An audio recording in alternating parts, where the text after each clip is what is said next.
Hi there. It's your second favorite DP right here, okay? No, that's Deadpool, you silly little Hufflepuff. Anyways, I'm gonna need you to shut up that pretty little mouth of yours and pay attention because the show's about to start, alright? And, I don't know about you, but I know who's my vote for sexiest ex-soldier turned pop culture show host. Alright, enough foreplay. Let's get on with the show.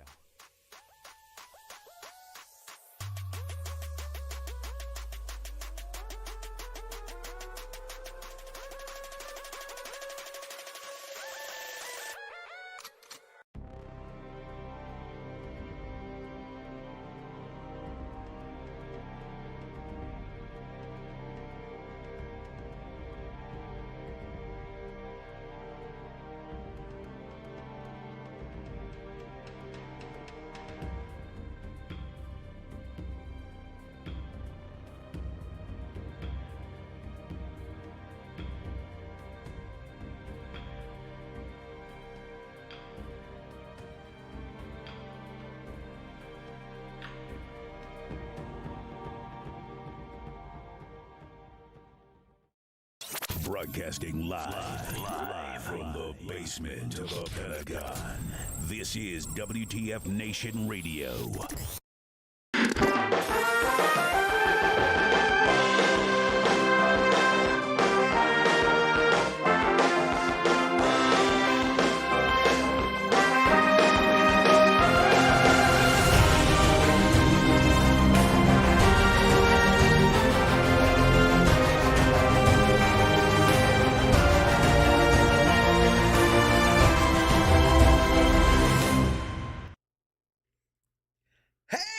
Everybody, welcome one and all. Today is September 27, 2022.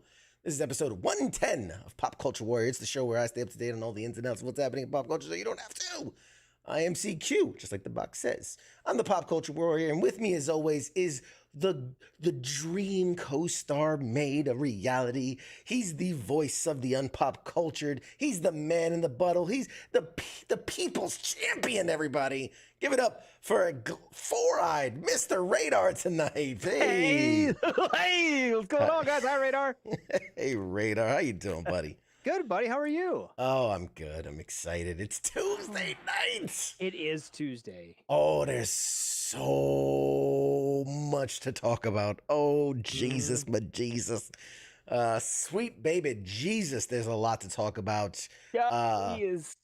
Real quick, we will, fingers crossed, have a guest joining us in the second hour. We've got Stephanie Nadolny joining us. She is the OG voice of Goku in Dragon Ball and Gohan in Dragon Ball Z and a bunch of the video games and animes and whatnots.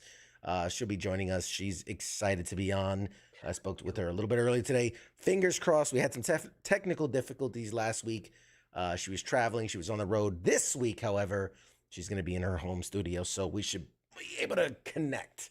I hope so, because I'm really looking forward to that. It's going to be awesome. I'm excited. We got Heath. Hey, Heath Steven. A fine penis to you as well. I see Rob Snoochie Booches. What's up, buddy? Who else we got joining us? Cameron. Insert sophomore comment here. Outstanding. Yes. Florida man joining us on YouTube. Hey, Florida man. I've heard you've been busy. What else we got? They are going to have a hurricane party tonight. There's a hurricane party from Stefan. Yes, we're joining in the festivities. For real though, everybody that's out in that area, stay safe. Bunker down. Don't do anything stupid. We wouldn't want to lose you. I'd rather have you here joining us than outside doing something dumb. And we're gonna try to entertain you guys. Who else is in the chats? I see Pete. What's up, Pete? Jim Handy. What's up, buddy? How you doing? Woo! We got a show for you guys tonight. Oh, we got a show for you tonight. And as promised, hold on. See, I got this. See this number. This number hit 1,000. It hit 1,000. We got to get this number up. We got to get this. I'm terrible. I Is gotta Twitter still a thing? I gotta get the number up. I gotta get Is it it up. really a thing still? I thought that kind of just went away when Elon Musk was showing how much of a scam it was and everything. Like I thought Well, Twitter like went away. also Can we not not do shown that? here is our Facebook, which is up at like 1,016 right now. So Yeah. Twitter's a epic joke, giveaway dude. night. Why What's are up? you worried about Twitter, dog? Because Twitter's some bullshit. you know you gotta get all the Elon social Musk medias already up. proved it. Elon Musk proved it. The man who brought us electric cars proved that Twitter is some bullshit. So we're gonna be doing a giveaway tonight. Exciting. And we got things. Oh, we got things. You can win all sorts of things. So we're gonna do the first hour as usual, and second hour as usual. If that works out, I'm gonna surprise. The giveaway is gonna be at a surprise time. It might be end of the first hour. It might be end of the second. I don't know. We're gonna figure it out. We're gonna play it by ear. Scott, Twitch is better than Twitter. What's your Twitch count? That's a great question. I think we have a Twitch. I don't think I've ever actually checked it. I should probably do that at some point. I don't know. Yes. But I'll tell you what is on Twitch, WTF Nation Radio. So Yes, go ahead it and like WTF Nation Radio and that WTF Nation Radio. Wow, and you sounded very professional doing that. Clip it. WTF Nation Radio. Clip it. Let's see what else we got. Is this a rerun? Yes, Heath. This is a rerun. Man, we got so much to talk about. You know, real quick, not for nothing. I've been playing this game on Xbox that I really am enjoying. I don't know if anybody else has played it yet. It's Deathloop. For those PlayStation diehards, yes, it was a PlayStation exclusive like a year ago, but it just landed on Xbox, and it's a fun game, man. It's actually a lot of fun. I like it a lot. So You know, Deathloop. That's what it's called. What's it about? Yeah. Tell me what's about. What's it about? The long and short of it, guy wakes up on island and can't remember anything. People are trying to kill him, and then he learns, and I don't think it's a big spoiler because you learn it pretty quickly, that the whole island is on this like time loop. So you're living the same day over and over and over. So the only thing that passes day to day is your knowledge, right? You learn the things about the island. You know, where you learn where people are, you learn where weapons are, you learn all the things, and you have to you basically just keep, like, if you die, it resets, or if you get to the end of the day, it resets. And so you're trying to figure out how to break the loop. And it's a lot of fun, actually. It's a lot of fun. And there's a cool element that's new in that as you're playing, you know, your single player story, you're going through and trying to kill all the baddies and whatnot. People that are playing online can actually enter your loop and try to hunt you down. So that's an element of the game, and not like by the hundreds or anything, but like once per, you know, segment, someone can randomly join your playthrough and try to hunt you down. So yeah, it's pretty cool. It's pretty cool. It's a fun game. Hey, Mike, he says hello, tuning in from Hurricane Central. God bless you, man. Stay safe out there. Yeah, absolutely. Stay safe. But also, like, if anything cool happens, like, let us know. Like, if you can get some cool videos or some shit. Like, I know you guys aren't from, like, the Midwest down there. Like, we used to stand outside. We stand outside and watch tornadoes and hail and shit come in. Like, so, I don't know. Do that with the hurricanes. Yes. Do something cool. Yes. If you see cool things, let us know. We like cool things. But also, too, yeah, I'm reading what some of the people are saying. Like Scott says, there's a new battle pass on DBD coming up. I like me some DBD, man. I don't know if you play on Xbox, man. We should link up. I do like me some Dead by Daylight. That's a fun one. And Scott says, sold. I'm gonna find CQ on his playthrough. You know, there's a way. If you got an Xbox, hit me up. There's a way to invite. You can actually invite your friends to come mess with you in the game. So if you think you got what it takes to come toe to toe with CQ, shoot me a message. And we'll link up. I'll even record it, man. I've been dying to dabble into like game streaming as part of the experience of Pop Culture Warriors. So like you can see, because here I'm dominant at everything we do. You know, if you've seen me, I dominate everything: fantasy football, video games, trivias, You name it. Yeah, because I remember last time we had a station, I won. No, that's fake news. That's fake not news. fake news. And this year you didn't even sign up. Recall. This year you didn't even fucking sign up. I don't dude. recall. It was like two of us, and we had to quit the league. I remember it. I don't recall. I wonder if I can still pull it up on my shit. Anyhow. But anyway, back to story. Yeah. Maybe. Well, I don't know. You don't have any games that I play, probably. Play some football. Play some Madden, man. I like football. Dude, I haven't played Madden since like PlayStation. Like with no numbers, PlayStation. Yeah. I think that's the last time I've actually played Madden and enjoyed it. I'm trying to think of the games that I've played lately. Yeah, it's like Call of Duty's a big one. I played last Call of Duty I played was World War II. Yeah. Dude, there's a couple of really fun free games too. Like Rocket League's fun, Fall Guys. My kids play Rocket League, and it's fun, whatever. man. It looks all right. I just I kind of I don't know. Like Scott says, picks up controller, automatically gets invited to pro team. That's right. That's right. That's me. That's me. I'm being headhunted for pro teams left and right, but I just don't got the time. I played War Thunder for a little bit. Yeah. Just because I like flight simulators. I don't know why but not like Microsoft Flight Simulator. It's boring. I just want to fly, shoot people down, and then crash. Because I get bored with it. Like I don't want to just fly around. That sounds dumb. Yeah. I don't want to be a pilot. I played War Thunder for a bit, World of Tanks, and then what the hell was the name of that game I played for a little bit? So sorry, Jim says why not add a streaming night outside of WTF? So there's one of our sister channels is Grunts Gaming Network, and that's it's like this but all gaming. So if you guys are into that kind of thing, definitely check them out. And a couple of times they've had us on, and we played different games. I know I joined some trivia stuff. I think we did a Fall Guys back when what was that one that was popular with the little Among Us when that was popular? Yeah. We did a couple of those. So check them out and we've had some stuff we did with them. We need to do more with them. They're fun. What about State of Decay? You ever played that one? State of Decay is pretty good. State of Decay 2. Yeah. That was all right. Also, Jim says, would you ever sell my hat like in the stores, but add never gonna be right next to it or above it? I would make this hat and then put like wannabe, and then the CQ logo, something like that, or maybe have it look exactly like this, but on the back it says wannabe. So like. It looks official in the front, and then on the back, it has wannabe on it or something. I love it. I love that idea. You should do That'd be fun. That should be one of your giveaways. Yeah. Or a fan of.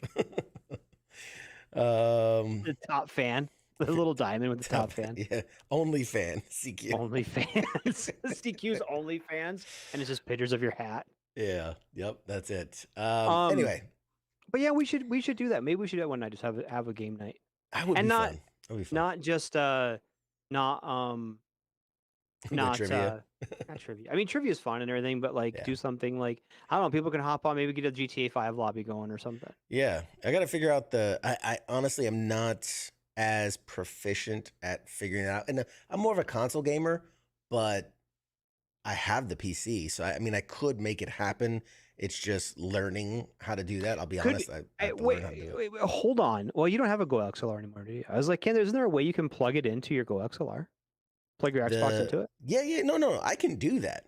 But with Xbox, it's hard to create a custom lobby and then invite everybody to it because that's when you have to like friend invites and friend requests and link up that. It's a lot. I've done it before where it's like a 2 to 3 hour process just to get everybody in the game.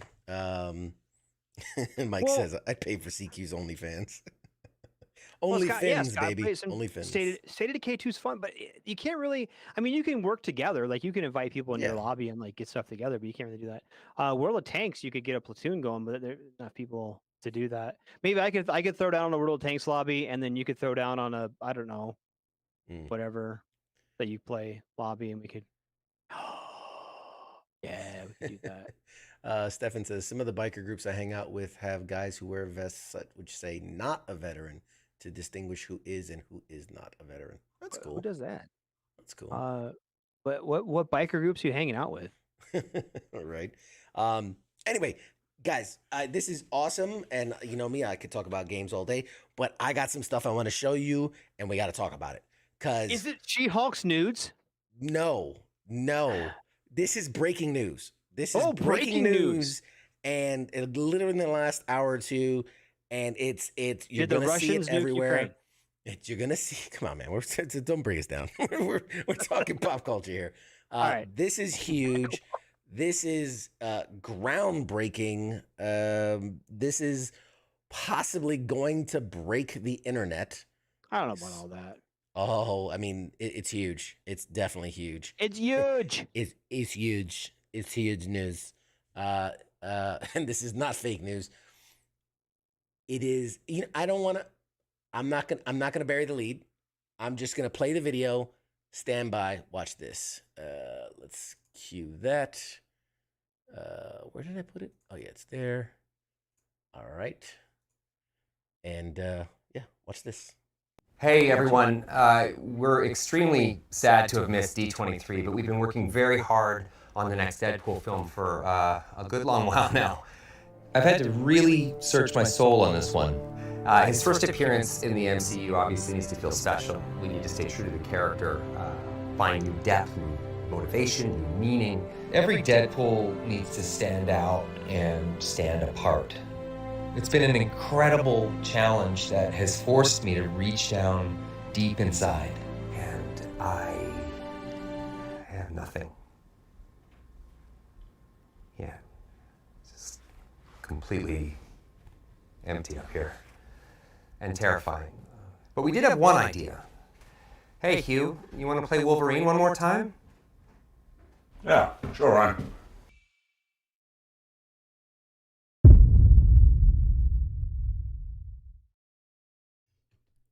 So there you have it.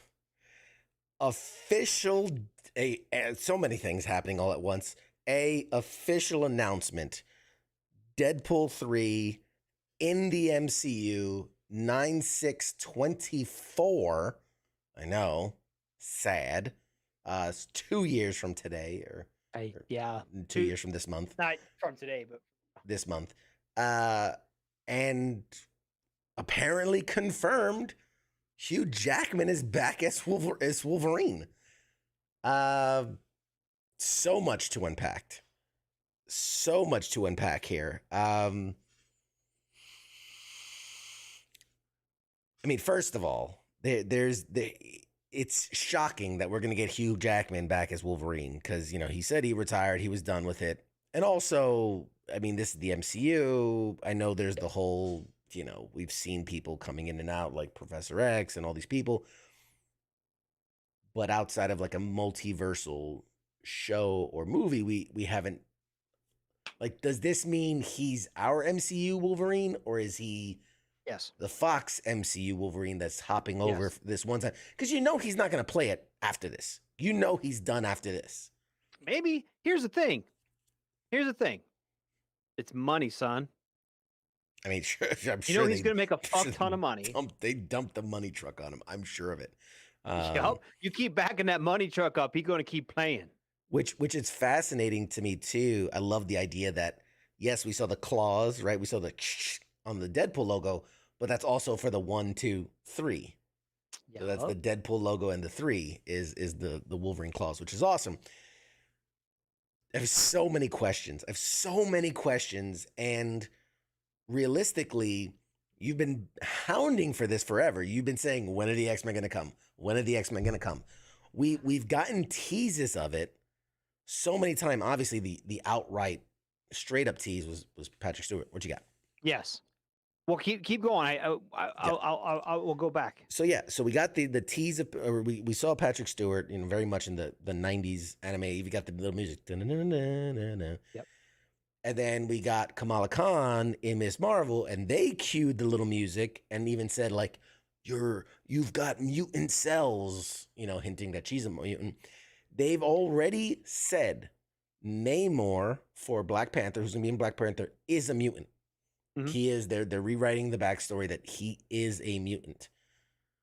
So they've already been placing all these mutants. Wanda, we've alluded to in the WandaVision that she had powers before the incident with the thing, so she was a mutant. So we're getting all this mutant stuff.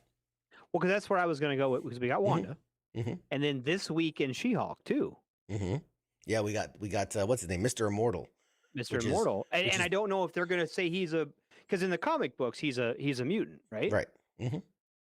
So I this is where MCU canon may differ a little bit. Because he could just be a superhero, or it could be a mutant, or it could be however you want to call it. Yeah, we've got these other characters who are mutants, maybe a little bit. Are they going to label them as such when it comes to like Wolverine? Are we going to actually full on call them a mutant now? Or how do you think that's going to play out? That's the rub here is with how everything's going. I think, if we're talking 2 years from now, by then we're definitely talking X-Men. So I think it's another, I'm torn. I'm really torn because they're just fucking with us at this point. And I don't think Hugh Jackman is going to be playing Wolverine past this. I really don't. So maybe go with me here. I'm just spitballing in the dark, have zero knowledge. And Rob says, yes, it better not be a glorified cameo. I don't think it will be. I think if you're going to announce that, you're going to play it hard. Yep. But I do think this is what we could see at the end of the Deadpool 2 movie, the Fox era one. He's doing that temporal time hopping thing. If you want to keep those movies canon, which calling this Deadpool 3, you're keeping those things canon. Yes. If he does that time hopping thing as the MCU shatters its barriers, right? That could accidentally land him in different places. So he ends up in, meeting Hugh Jackman Wolverine, Fox Hugh Jackman Wolverine, right? And accidentally, maybe the two of them hop around and end up in the MCU, right? Buddy cop style, Lethal Weapon. I can imagine like a Lethal Weapon style between these two. And then, at the end of it, Hugh Jackman's like, look, we fixed the thing. I want to go home. And that's his ride off into the sunset, and allows the MCU Wolverine to step up, with Deadpool going like, hey, man. And you can totally lean into Deadpool style of just being like, this is where the money's at. Like, this is Disneyland. This is, I'm staying here. I'm going to stay. You go back into your dead franchise. I'm going to stay here. So that's how we get Deadpool in the MCU to stay. And then, that opens up the door for the MCU equivalent of Wolverine, whoever that be, to step in. That's the best I can think of. I don't hate it. I don't hate that scenario. Because Kevin Feige can kind of go both ways. He can just completely write out that other stuff, and like you said, have them drop in. Boom, now they're here. Especially with all the multiverse stuff going on, it could almost be a standalone film. Honestly, you can make it just a standalone continuation of the others. And at the end of it, split them off into their, to where it has nothing to do with, or you could have it to be they're in another part of the MCU. They're in Earth 669 or some shit. You know what I mean? 69. Yeah. Because fucking like Deadpool wouldn't love that. You know what I mean? Right. It's Earth FU 69 or some shit. You know what I mean? Like, yeah. There's so many different ways I could play this out, but I'm excited for it. Yeah. I think it'll be fun. I think that I'm glad. So something I saw online, and I don't know, some Reddit thread or whatever was trying to say that it was just going to be like a fucking passing kind of bullshit. You know what I mean? I don't think so. And I'm just like, man, I don't think so. I think they're going to put too much money into it. They've been teasing, Ryan Reynolds anyway has been teasing this for way too long to just have it be a fleeting cameo in some Spider-Man movie or fucking some of the Avengers, whatever, v Kang. kind Yeah. of thing and have him in there for like a minute, kind of like what they did with Professor X and Yeah, and I think that's exactly it.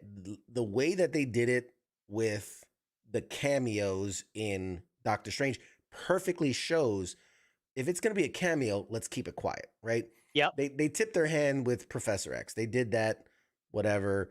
But all the other cameos, you know, Monica Rambeau and Reed Richards and what's his name coming back, the screamy guy. God damn it.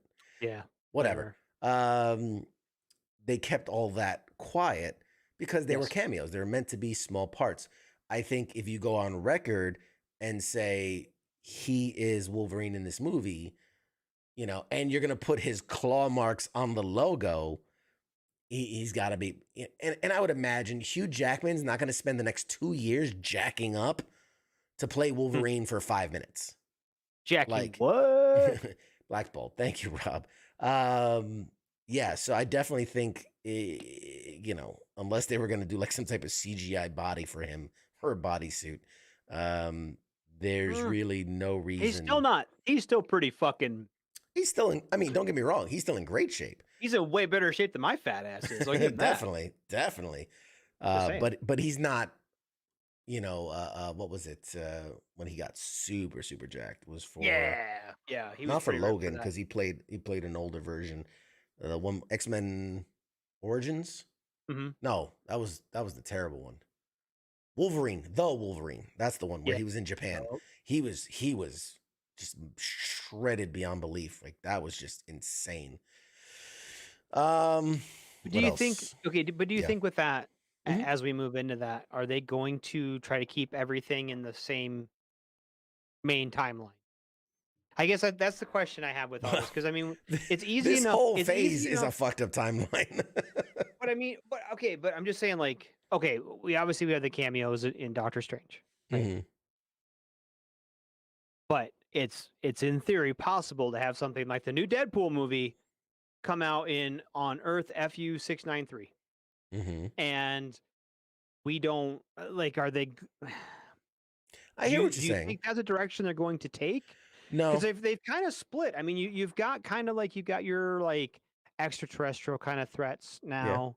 You've got your internal kind of threats, and you've got your your terrestrial based threats. Like no, I hear you. I hear where you're coming from. It. I definitely think because of the way, like even in that video, he said we're thinking of ways to bring him into the MCU. Mhm. Like you don't say that unless you're like it would be a huge fu to the fans to be like, hey, Deadpool's coming to the MCU, but it's Earth 99995, and he never has anything to do with any of the other characters. Like, then why even mention bringing him into the MCU? Because Right. you know what I mean. So I think when they say that now, it could be very much like the Eternals, where it's within our universe, but it has really nothing Has to no do part. with anything else. Yeah, exactly. They could go that route, and I think that makes sense to make him stand alone for a hot minute before you bring him in. Which I just Yeah, absolutely. I think with the that's way kind of that what they do with all of she- them. yeah, That's the what way they do that with She-Hulk's everyone. the way that She-Hulk's working and doing her little fourth wall breaks, I can only imagine the crazy shenanigans they're gonna pull with Deadpool. I'm reading your guys' comment. Symbiotes. Yes, symbiotes are coming for sure. Jubilee needs to whoop ass. She basically saved Wolverine back in the day, but now she's a mom vampire with her powers too, I guess. Yeah, that's a whole. If you're keeping up with the comics, that's a whole thing. Okay, so there's so much. Not that I could talk about this all day. Oh, look at that! I got a new Patreon subscriber. Thanks, Mike. Very nice of you. Check out the Patreon. Patreon.com/popculturewarrior for all the latest and greatest. Let's see what else. Oh yeah. Ooh, so much to talk about, so much to cover. This one fascinates me. This Oh. one really fascinates me. Have you heard of Werewolf by Night? No. Okay. It's a Marvel property. You know, think of like Werewolf in London style. Werewolf by Night was obviously a comic about a guy who was a werewolf by night, obviously. Very much in the supernatural side of the MCU. So, like, your Draculas, your Blades, your Midnight Suns, those guys. You know, your Johnny Storm, Johnny Blaze, Ghost Riders, like all that mythical, supernatural, you know, Doc Strange kind of stuff. So they're gonna do a Disney Plus kind of special on it, and I have the first trailer for you. Check this out.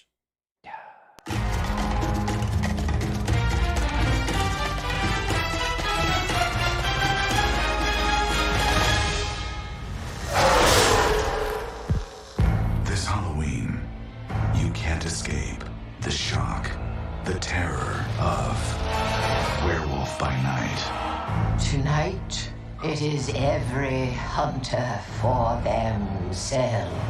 Good luck. I'll be rotting for you. But one of you is a monster, masquerading as one of our own. I can't wait to find out what breed of evil you are.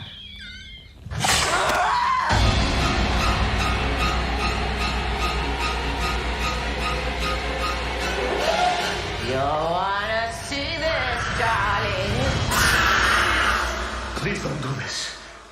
Death is coming for you!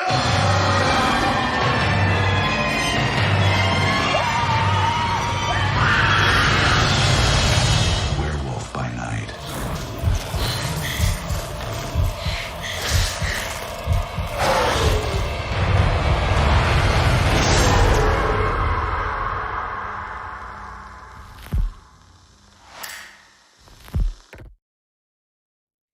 So there you have it. Werewolf by Night. As you can tell, they're going very, they're leaning so hard into that B campy, very you know, 70s grindhouse where like it looks bad, but that's the point, right? They're going very cheesy, very over the top, terrible, you know, graphics. Everything's very much practical effect, very old school. I'm intrigued by it. I am intrigued by it. Are you? I am. It's I like when they try different things. I do. You're right. I do. Even like if I when don't they try enjoy it. Like even if I watch it and go, that was kind of a letdown. Hey man, try something different. Try something. Try something new by doing something very old. You sound like a pusher. You will like it. You will love it. Come on, just give it a shot, man. Mess really isn't that bad, dog. Just try it. You're going to enjoy it. Try it. So one thing a lot of people have been talking about is where does this fit within the realm of the MCU, right? This is an MCU thing. It's going to be Disney Plus. Like, where does it fit? Like, is it going to have, you know, is Blade going to be in it? Is Moon Knight going to be in it? Like, these are people we would expect. So in a recent interview, Werewolf by Night director Michael Giacchino opened up about how heavily they considered having other Marvel characters cameo in Marvel's very first ever special presentation. So he says that cameos never really came up in the conversation. He says, we did mention Blade once, but at the end of the day, it was, you know what? We're going to focus on doing what we're going to do. This is very much supposed to feel like that Twilight Zone kind of episode kind of thing. He says that, you know, they just wanted to focus on doing this in its own kind of corner of the world. He says it exists in the same world as all the other things happening, very much like Eternals, but it's just off on its own, doing its own thing, very much like Moon Knight did. He says, you know, let's not worry about those things right now. We'll deal with that maybe someday. I don't know. But for right now, I just wanted to tell the story of one night in the life of these characters, and hopefully something that you could just drop in on, not having seen anything else, and still just enjoy it for what it is. So, you know, obviously you don't need to have all the lore and everything behind it to really watch it, because it's going to be its own unique thing. There is, you know, you can see a cameo by Man-Thing will be part of it. We know Werewolf by Night will obviously be part of it. That's the namesake. I hope so. That's the whole point. That's kind of the name of the show. And like Mike says, hey, it's free, so worth a watch. Yeah.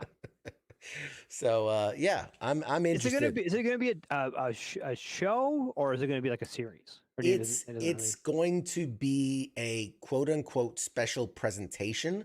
So I think it's going to be like a mini movie. So Okay. it's like Made for TV movie. yeah, it's like a kind of, made for yep. TV. Yeah, think Hallmark Horror Network. Like what's this? What's the horror net? Isn't there a horror network? I don't know, like a movie monster movie. Fucking probably. I don't know. There's something, but yeah, it's like that. It's like the Saturday matinee movie of the week, but horror, and it's gonna be Marvel. So Okay. Nope, sounds dumb. I mean, we'll probably watch it. But... sounds dumb, but we'll probably watch it. I mean, let's be honest. It's probably one of those things that we sitting around. It's like, well, ain't shit else on. Yeah, I'll I mean, watch it is. It is what it is. What else? What else we got? You're gonna keep the hits rolling. We're doing great. I'll still be Oh, fine with it. something I've been excited for a long time. Something we talked about at the height of the pandemic when they were first kind of opening things back up. We've been talking about this, and we have our first look. Do you remember? Do you remember the time? That's literally what popped in my head. That's fucking weird, dude. I was waiting for you to finish. We've done this way too much. Anyway, yep. The Last of Us. We've been talking about the filming. We've shared photos. We've shared stuff about The Last of Us, the video game from Sony, now being made over at HBO. Well, we have the first trailer for The Last of Us. I'm super hyped for this one. It's been on my radar for a while. It's been on my radar for a while, and Been on me everywhere. it's been on you everywhere. So let's take a look at the first official trailer for The Last of Us on HBO. Oh, man. What do you think, Radar? Come on. What do you think? I don't like it. Liar. Don't like it. Really? You can't have Mando with some fucking chick like that. Okay. So I was literally, that was going to be my one thing. And I was like, look, I feel like they're doing it right. They're putting the pieces where they need to be there. You can tell they're using the pieces of the story that matter. So much of it I like. But the hardest thing to overcome for me, and you hit it right on the head, is Pedro Pascal is a phenomenal actor. Yeah, But- he's all right. But it's so hard not to see him for his other characters.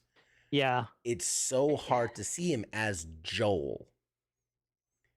And I mean, you want just a killer actor to play this part. I mean, he's got to really sell it and really nail it. And I think Pedro Pascal's a phenomenal actor. He'll do great, but it's so hard. It's the same when fucking I'm watching, I know we mentioned the Eternals a bunch today, but I'm watching the Eternals and I see Kit Harington come on screen. I'm like, Jon Snow, you don't know anything. You know nothing, Jon Snow. Like I can't not see that character. It's hard. It's hard with that. It's hard. And he should be happy about that because he's solidified himself in a very good role. Yeah. In a great role. A very good role that fits him so well, and he's such a great character as the Mandalorian. Yeah. It's even hard, but even the girl, Ellie, the one that's playing Ellie, again, I really feel like the character was modeled after an actress, but that was a whole thing, and that we're not going to talk about that. But the girl that's playing her, again, I'm sure she's a phenomenal actress, but I see her, and I think the little girl from Game of Thrones, the little girl queen, girl princess, whatever.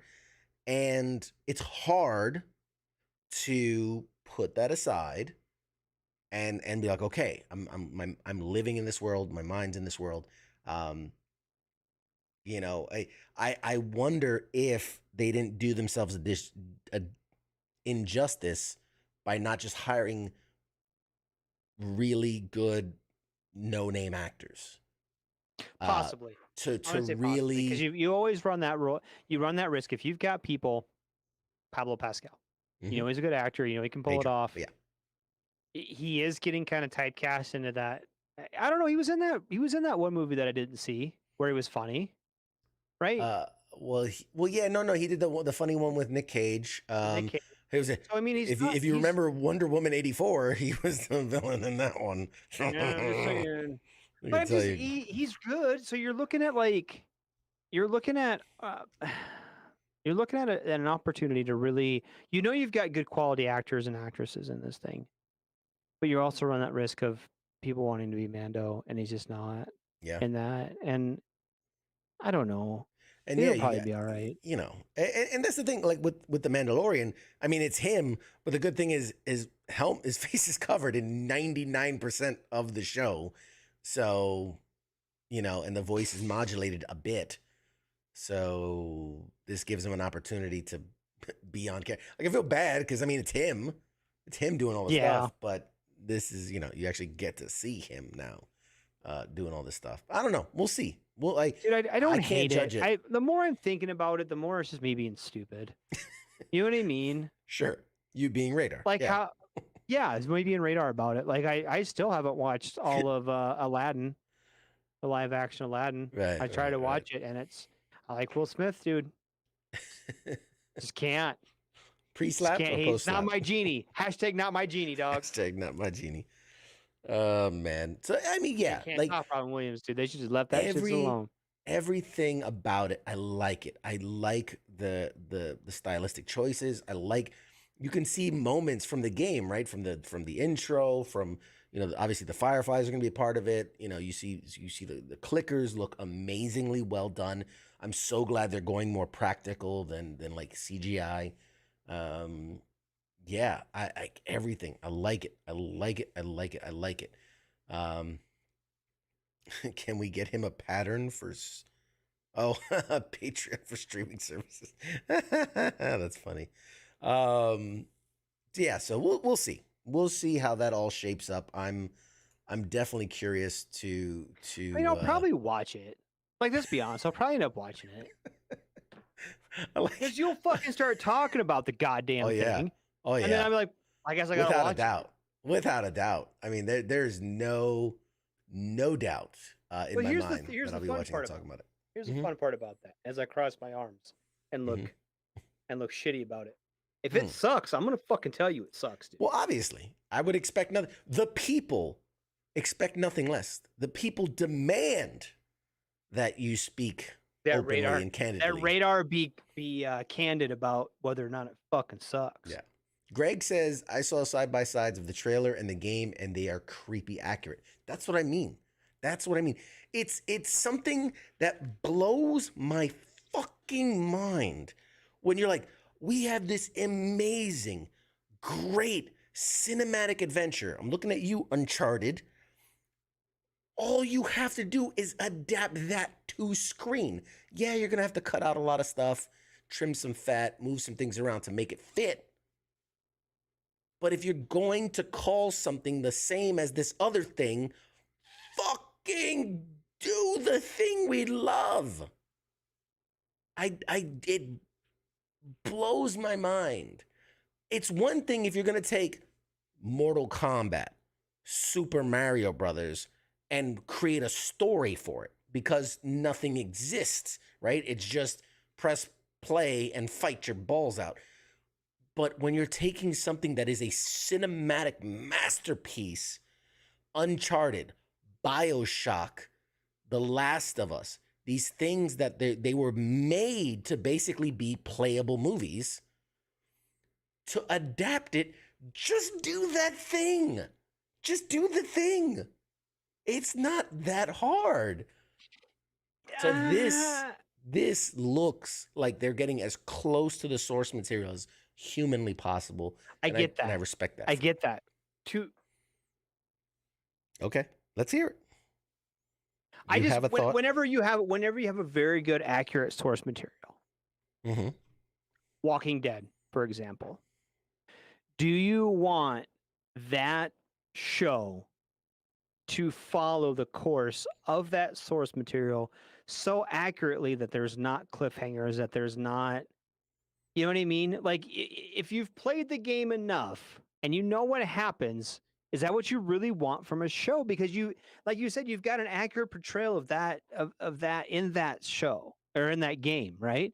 Mhm. So if you have a film or or a series or whatever, like I said, like The Walking Dead, honestly, most of the Marvel stuff, Right. where you've got a baseline and you've got some canon for it. Marvel's different because there's so many different Yeah, you're She-Hulk, for talking example, or hundreds of thousands of issues of comics and lore right. and things that But have if been you have something retconned over like and The over. Walking Dead, where it starts in one spot and then goes to it ends, you don't want to see that in live action all the time. You want to have a little bit of artistic license and maybe some differences in the screenplay I to make agree it to with where it's you. interesting.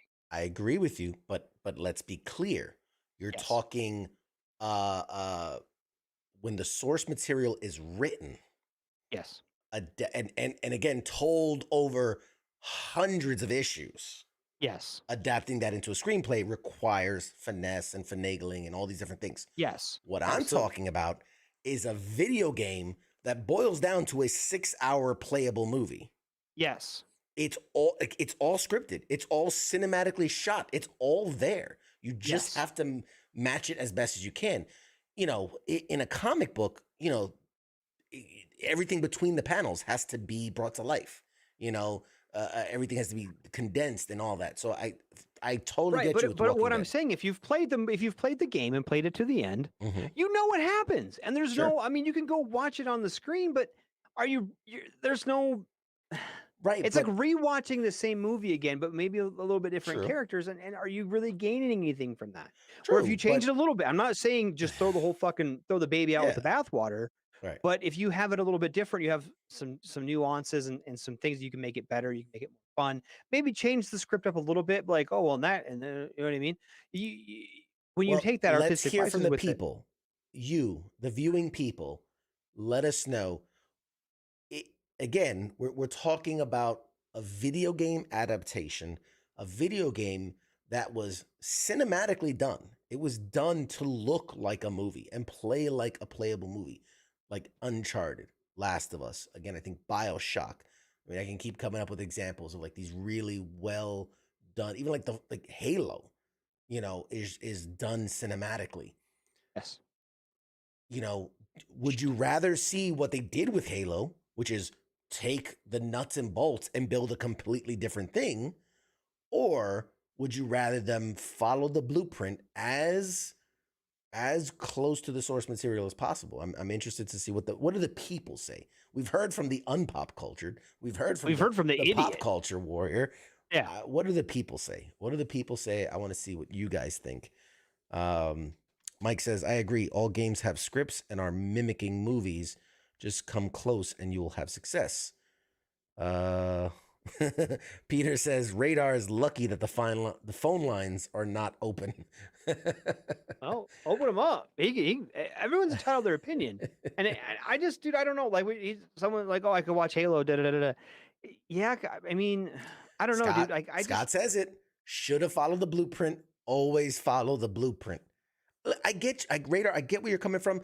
And I do think, like, you know, part of it is like, well, do we want to surprise the audience? But remember, like, these shows aren't made for the fans. The fans have already experienced it.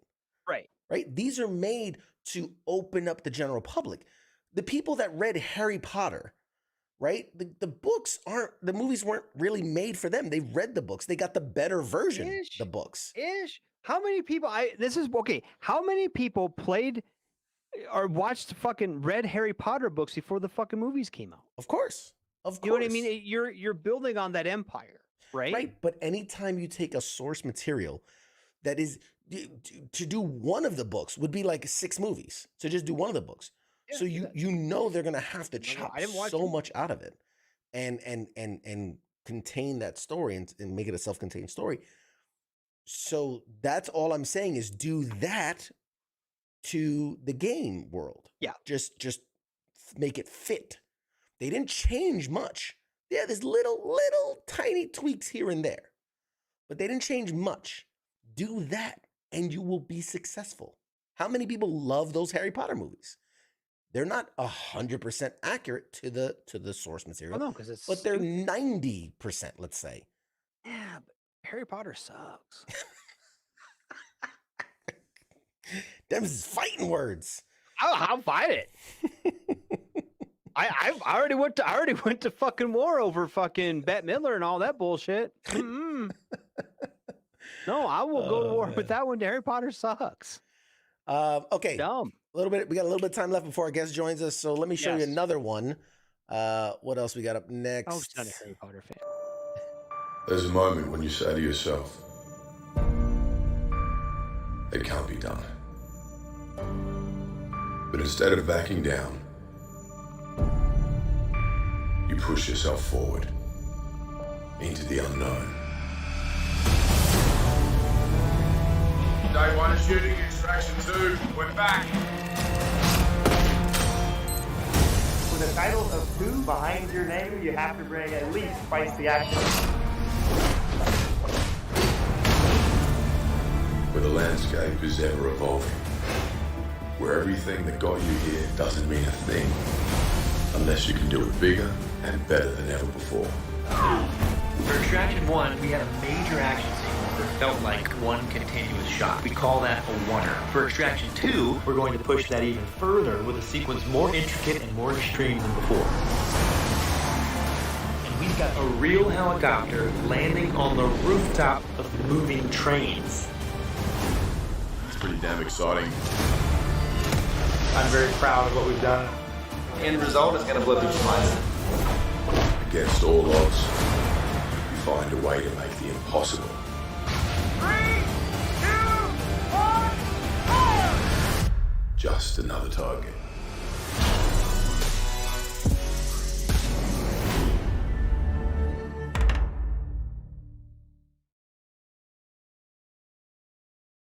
So we got Extraction 2 coming to Netflix 2023.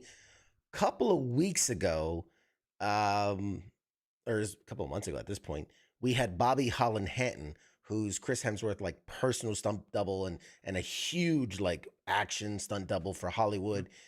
We had him on the show, incredible guy. And when we weren't recording, I was talking with him, and you know, he was like, the whole reason we had kept scheduling delays is he was just coming from shooting Extraction 2. And so I asked him, I'm like, yeah, I know you can't share anything, but do you mind telling me, you know, what to expect for the movie? Like, is it going to be, and he's like, oh man, this is going to be incredible.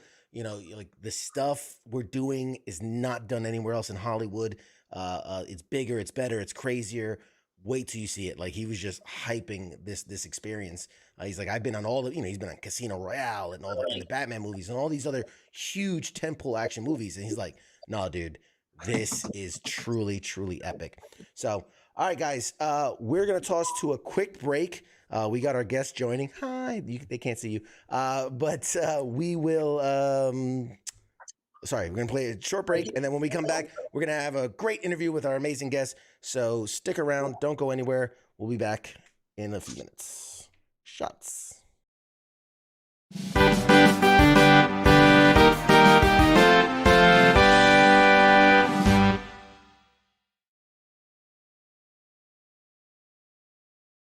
You're listening to the sounds of WTF Nation Radio.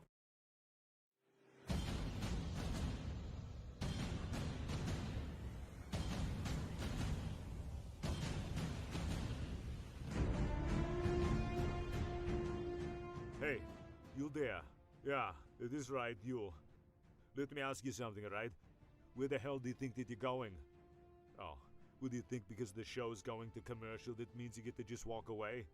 Well, CQ asked me to pass on the little message, alright? And it says, I'll be back.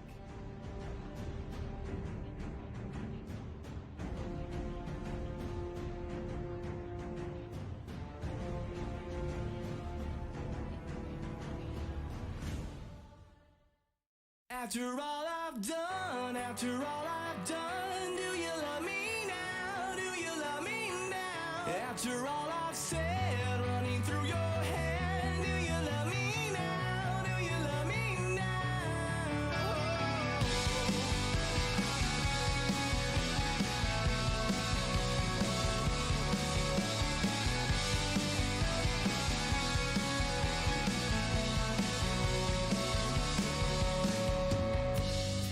And if I told you everything, I bet you cry.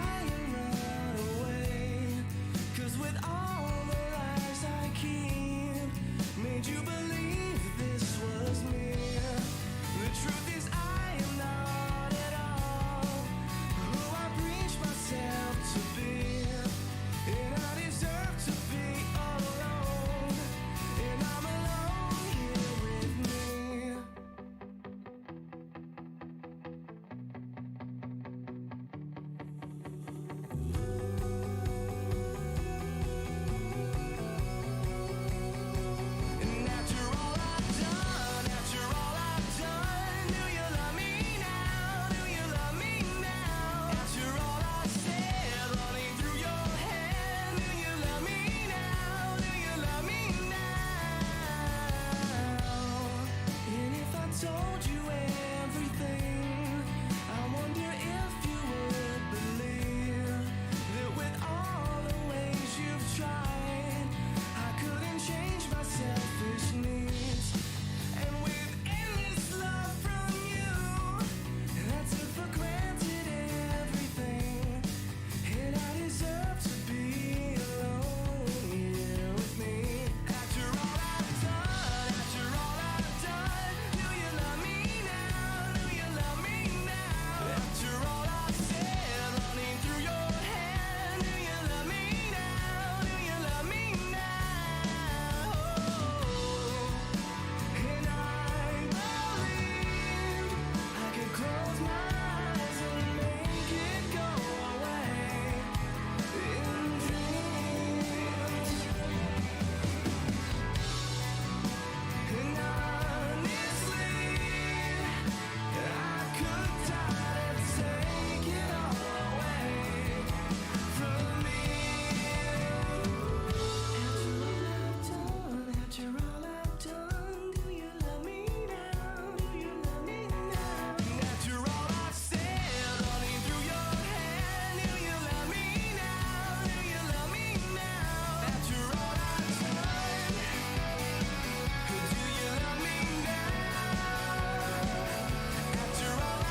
Broadcasting live from the basement of the Pentagon.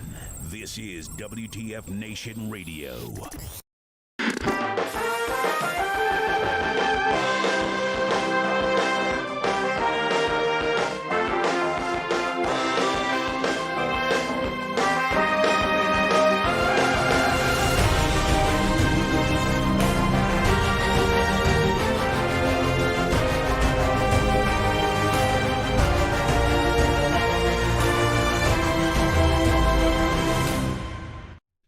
Hey everybody, welcome back. This is Pop Culture Warrior. I am of course CQ, and I am so wildly excited for the guest that I have on tonight. We've been teasing her for weeks now, and she's finally joining us. My guest tonight hails from the home of the blues and the birthplace of rock and roll, Memphis, Tennessee. She's an amazing voice actress and singer, and is probably best known for her voice roles as the child version of Goku in the English dub of the original Dragon Ball, and the child version of Gohan in Dragon Ball Z in all media, from the shows to the movies and even the video games. I don't want to waste any more time, so let's dive straight in. Everyone, give a huge Pop Culture Warrior to the amazing Stephanie Nadolny, everybody. Hi, everybody. Hey. Oh my goodness. What? There he goes. Hey, it's weird. It took a second, but we see you, we hear you, you're here. Oh my God, I'm so excited. I'm here in the flesh. In the flesh, in your studio, no less. We appreciate that. Oh my God. Best work, hopefully. So absolutely excited to have you with us. The people are ready. I'm ready. We already have people in the chats going, I love Stephanie. Oh, that's great. I love you guys so much. Oh my God. That was kind of weird, that guy right there. I love all of you so much. Thank you for having me tonight. Outstanding. Hopefully I did you justice in the intro. I didn't want to go too long-winded because I want to take advantage of the time I have you know? Sure, absolutely. Yeah, no, that was fabulous. Outstanding. And as always, guys, if you have questions for Stephanie, go ahead and put them in the chats. I will weave them into the interview. But as always, we're going to start the same way we do with every interview. I'd like to ask you, Stephanie, what is your, if you have one, military connection? My personal military connection would have to be my grandfather, the John Raphael Nadolny. He served in the Air Force, and he was a bomber. He was a bomber in World War II. He had a Purple Heart, and so that's and it's a Nadolny name. So he's my 100% Polish grandfather who, served and did a great job. He actually lived to be 88 years old, longer than anybody in my family by far. And diabetes, triple bypass. He survived it all. So, he served his country well. In fact, that's what kind of brought him to Memphis from Rhode Island. It's like kind of a story behind all of that. And so that's my connection. And my stepfather also served in the Army. Let's see, he served in Vietnam. And that would have been, late 60s, early 70s. Yeah. Long before any of us were born. Of course. And then, in my show band stuff, we did tons of shows for veterans with our show band at casinos and parties and weddings. And, we always did a tribute every year at the July 4th. So I have a big heart for those who serve and keep us free and just so appreciative of all of that. But where would we be without our armed forces? It just, No, I appreciate that. That's wonderful. I'm so glad to hear you have such a unique personal connection to that. That's fantastic.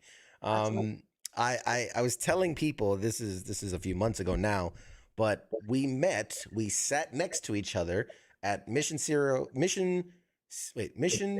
City Hero Fest in San Antonio, Texas. Your booth was right next to mine. Okay, I remember that one. That was great. It was so fun. And really it blew me away because I have this thing where, you walk up to meet someone that, you love and you admire, or you love their characters, whatever. and people are generally nice and friendly and these things. But then you walk away, and I always wonder, like, was that an act, or was it, were they? Yeah. And I can honestly say, and I'm saying this to the people that are watching this, that I watched as Stephanie greeted every single person that came up with smiles and hugs and pictures and autographs, and Oh, and yes. never once did someone walk away and you were like, ugh, like, you know what I mean, like, oh, I Oh, gotta do this thing. You were always so sweet, so personable, and like I would hear these stories that people are telling you, and they'd walk away, they're gone, and I could still see you buzzing and excited, and it was so amazing to see if I how had a bunch much of chairs, I'd be like, "Oh, everybody come just have a seat and we'll have story time." I don't know. it was I so actually good. am not good with the long lines because I really enjoy, speaking face to face with the fans and hear their stories. And so it's like, if it's a long line, I feel like, oh, I don't want to, I want them to have FaceTime if they, want to just to chat for a while. I have some people that come to my table, they just want to chat, and I want to Mm. chat with them as long as I can, and get that feedback and give them some attention and time. And so yeah. It was, and I remember, yeah, you weren't feeling well. We were chatting a little bit on the side, and you were a little Mhm. under the weather, but like, man, Yeah. you soldiered on, you braved through it, like you put on the brave face, and like really, Showtime! The show yeah, must go on. But exactly, not like a show, but you know what I mean, like, you yes. gave everyone 110% of yourself when you weren't even feeling 100%. I think that's so incredible. So thank you for being you My and pleasure, I love every minute of it. I and usually doing shut that. those things down, I'm like the last one out of the building, it's like, it's time to shut it down, like, everyone's gone. The only car in the parking lot. It's like, I guess it's time to go home, so Exactly. Okay, so let's learn a little bit about you. This is a pop culture show. We talk about everything from movies and TV and cartoons and video games and comic books. What do you geek out about? And it doesn't have to necessarily be in those realms, right? It could be right. music or art or whatever. Mhm. What's the thing that you geek out about? I geek out about music and singing and vocals and anything you hear, voices. I mean, as a kid, that's what I immediately was transcended by, is music and all things voices. And I don't know, that's where it all started for me. I mean, I listened to disco music as a kid, and both my parents were big music lovers. None of them were performers.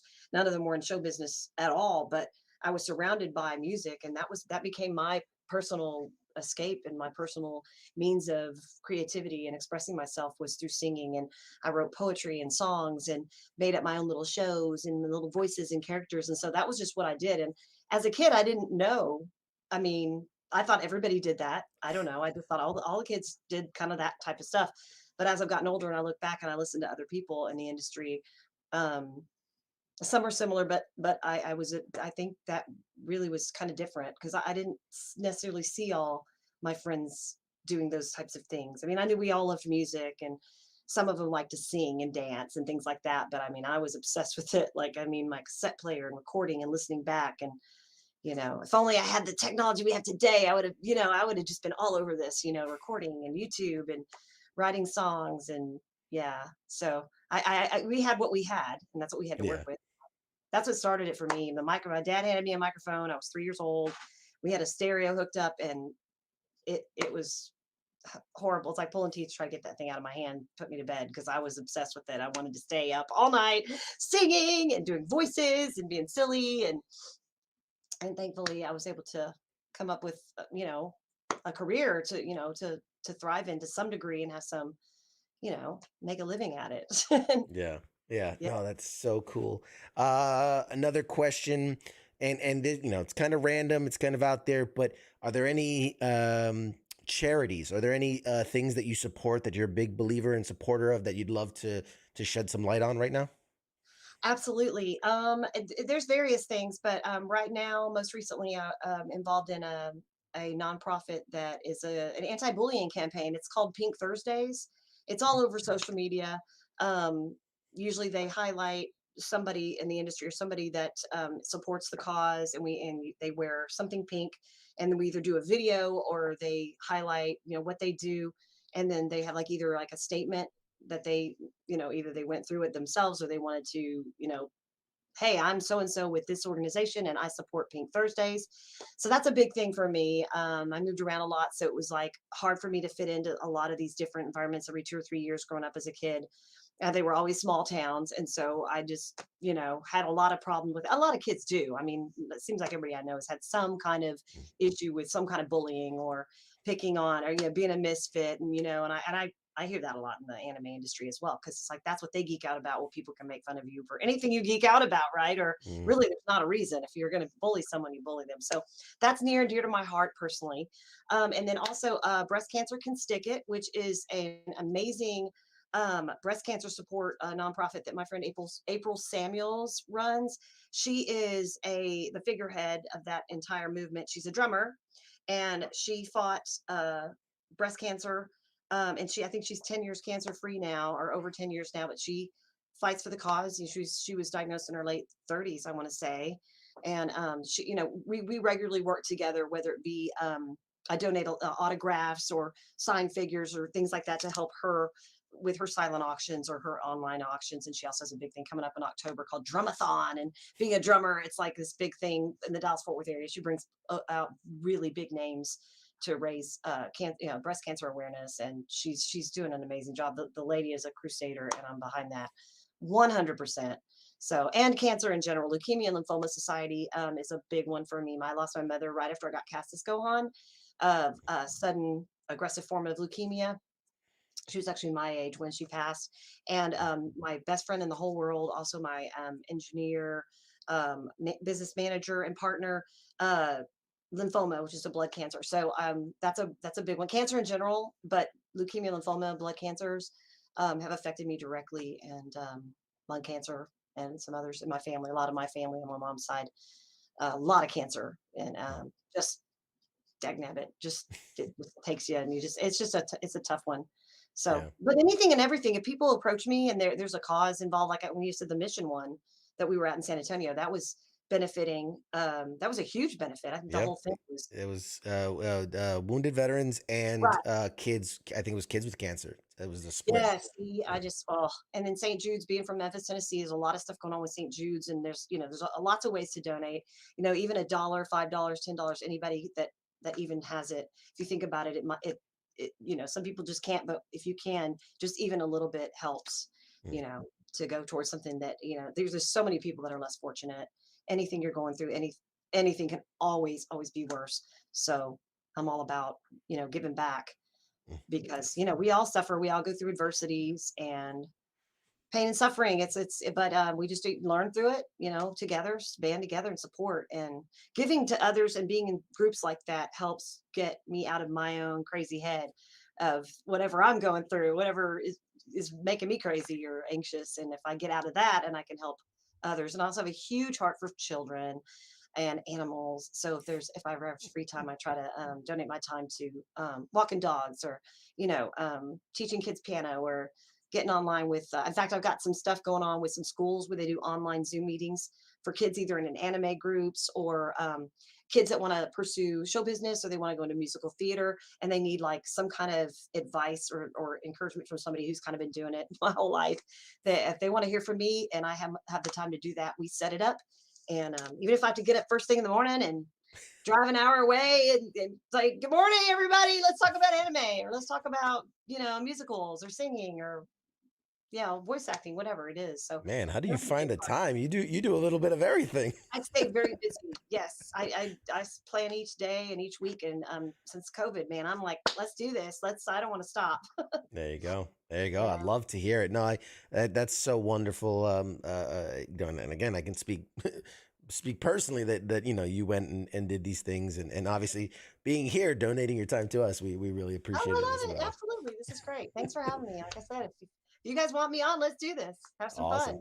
fun. So a little bit more about you. So obviously I touched on, and you kind of touched on it a bit. You were born in Memphis, Tennessee, which, big music place. Yes. What was that like for you growing up? I mean, were you big family, small family? What was the background like? Well, as a kiddo, my mom and my dad were both the oldest of four, and we all lived in Memphis, Tennessee, all of their families. So I grew up around lots and lots of family, which I miss so much. My mom was the glue. So, and my mom and dad married young, and so my brother and I, he's 3 years older. He was actually born right after Lisa Marie Presley, and my mom actually um, the same hospital that Elvis's No kidding. child was born, Lisa Marie, and the same recovery room. My mother was in that same room, like literally like 2 weeks later. And also, my mom went to the same high school as Elvis many years later, and her yearbook was dedicated to Elvis. Anywhere I'm going with this is that was a big influence for me living there and being around this legacy of Elvis because we were there during his final years. Well, since I was born or whatever, but so I have a big connection to that. And I've sung with a lot of Elvis tribute bands and done a lot of Elvis music live with my shows and different shows and stuff like that. So, but my biggest thing was family, absolutely. And music. I mean, I just radiated to music, and thankfully my parents were both big music lovers, but they were different variety of artists. So I got to grow up with tons of influence with music, whether it be oldies. And when I say oldies, for me, that would have been 50s and 60s. For a lot of you youngsters, that's 70s and 80s. You punks. No, I'm just kidding. So I got that. I got the influence from that, anything from the Beatles to Elvis to classic rock. So my brother was really into classic rock. And then my mother was into Neil Diamond and Barbra Streisand, Barry Manilow, and then my stepdad, when he came along, was into the old country like Eddie Rabbitt and Dolly Parton and George Jones and Olivia Newton-John. So, I mean, I was just immersed in it. And then with me personally being growing up singing and dancing with my dad was disco. So I radiated towards disco. And the first time I heard Donna Summer sing, I was like transformed into like I want to sound like her. I want to be like her. I want to sing like Donna Summer, who's like my favorite singer of all time. And I remember begging to go to her concerts. I was literally like 4 or 5 years old. And I was like begging my parents, please, can I please go see Donna Summer in concert? And they're like, you're 5. You're not going to a Donna Summer concert. I didn't understand why. But as I got older, I understood that that's just, probably not the safest place for a little 5-year-old, Probably a good call. But yeah, but there was family, cousins, a lot of really fun things that I remember from my young childhood, having my parents together, my big brother, and then when the parents split, we moved around quite a bit after that. But my memories of Memphis and family are a huge part of who I am and who I am now, and who really developed me into like the character I become. And my mother's my hero of all time. My mother just was amazing. I'm so glad I had her as long as I did. But my gosh, I miss her so much.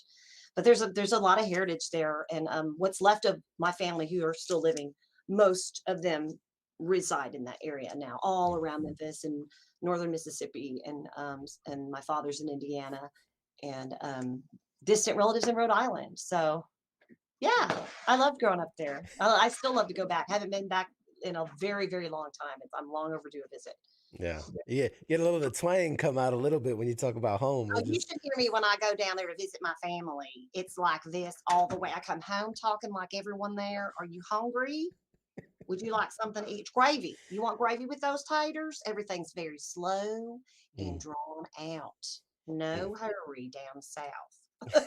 Slip into it so easily. And you were bringing up an excellent point, and you were talking about because I know I read a little bit about you that early on, obviously you were interested in singing and wanted to pursue being in a band. You performed with Lindy and the Look, as well as Vince Vance and the Valiants. Yes. Each of the vivacious vixens of rock and roll, Venus, Violet, and Victoria. And they know who they are. How did that come about? I mean, what was that experience like? Man, I just growing up in I really just anything and everything that I could get my hands on. Community theater, drill team, pom-pom squad. I took baton. I didn't get very far with that, but it was fun. I was just interested in anything and everything, mostly theater. I thought musical theater was where I was headed, but I didn't want to necessarily relocate to New York and do Broadway. So what ended up happening is I went to college after high school, after moving around all these places, settled in Dallas, Fort Worth, and went to UNT in Denton, Texas, and got very, very immersed in the drama department. I was singing in the choir and taking music theory, which I'd taken piano growing up. So I kind of had a good foundation for that and played some piano. And then I got an audition it's through the fraternity. I was a little sister for one of the fraternities.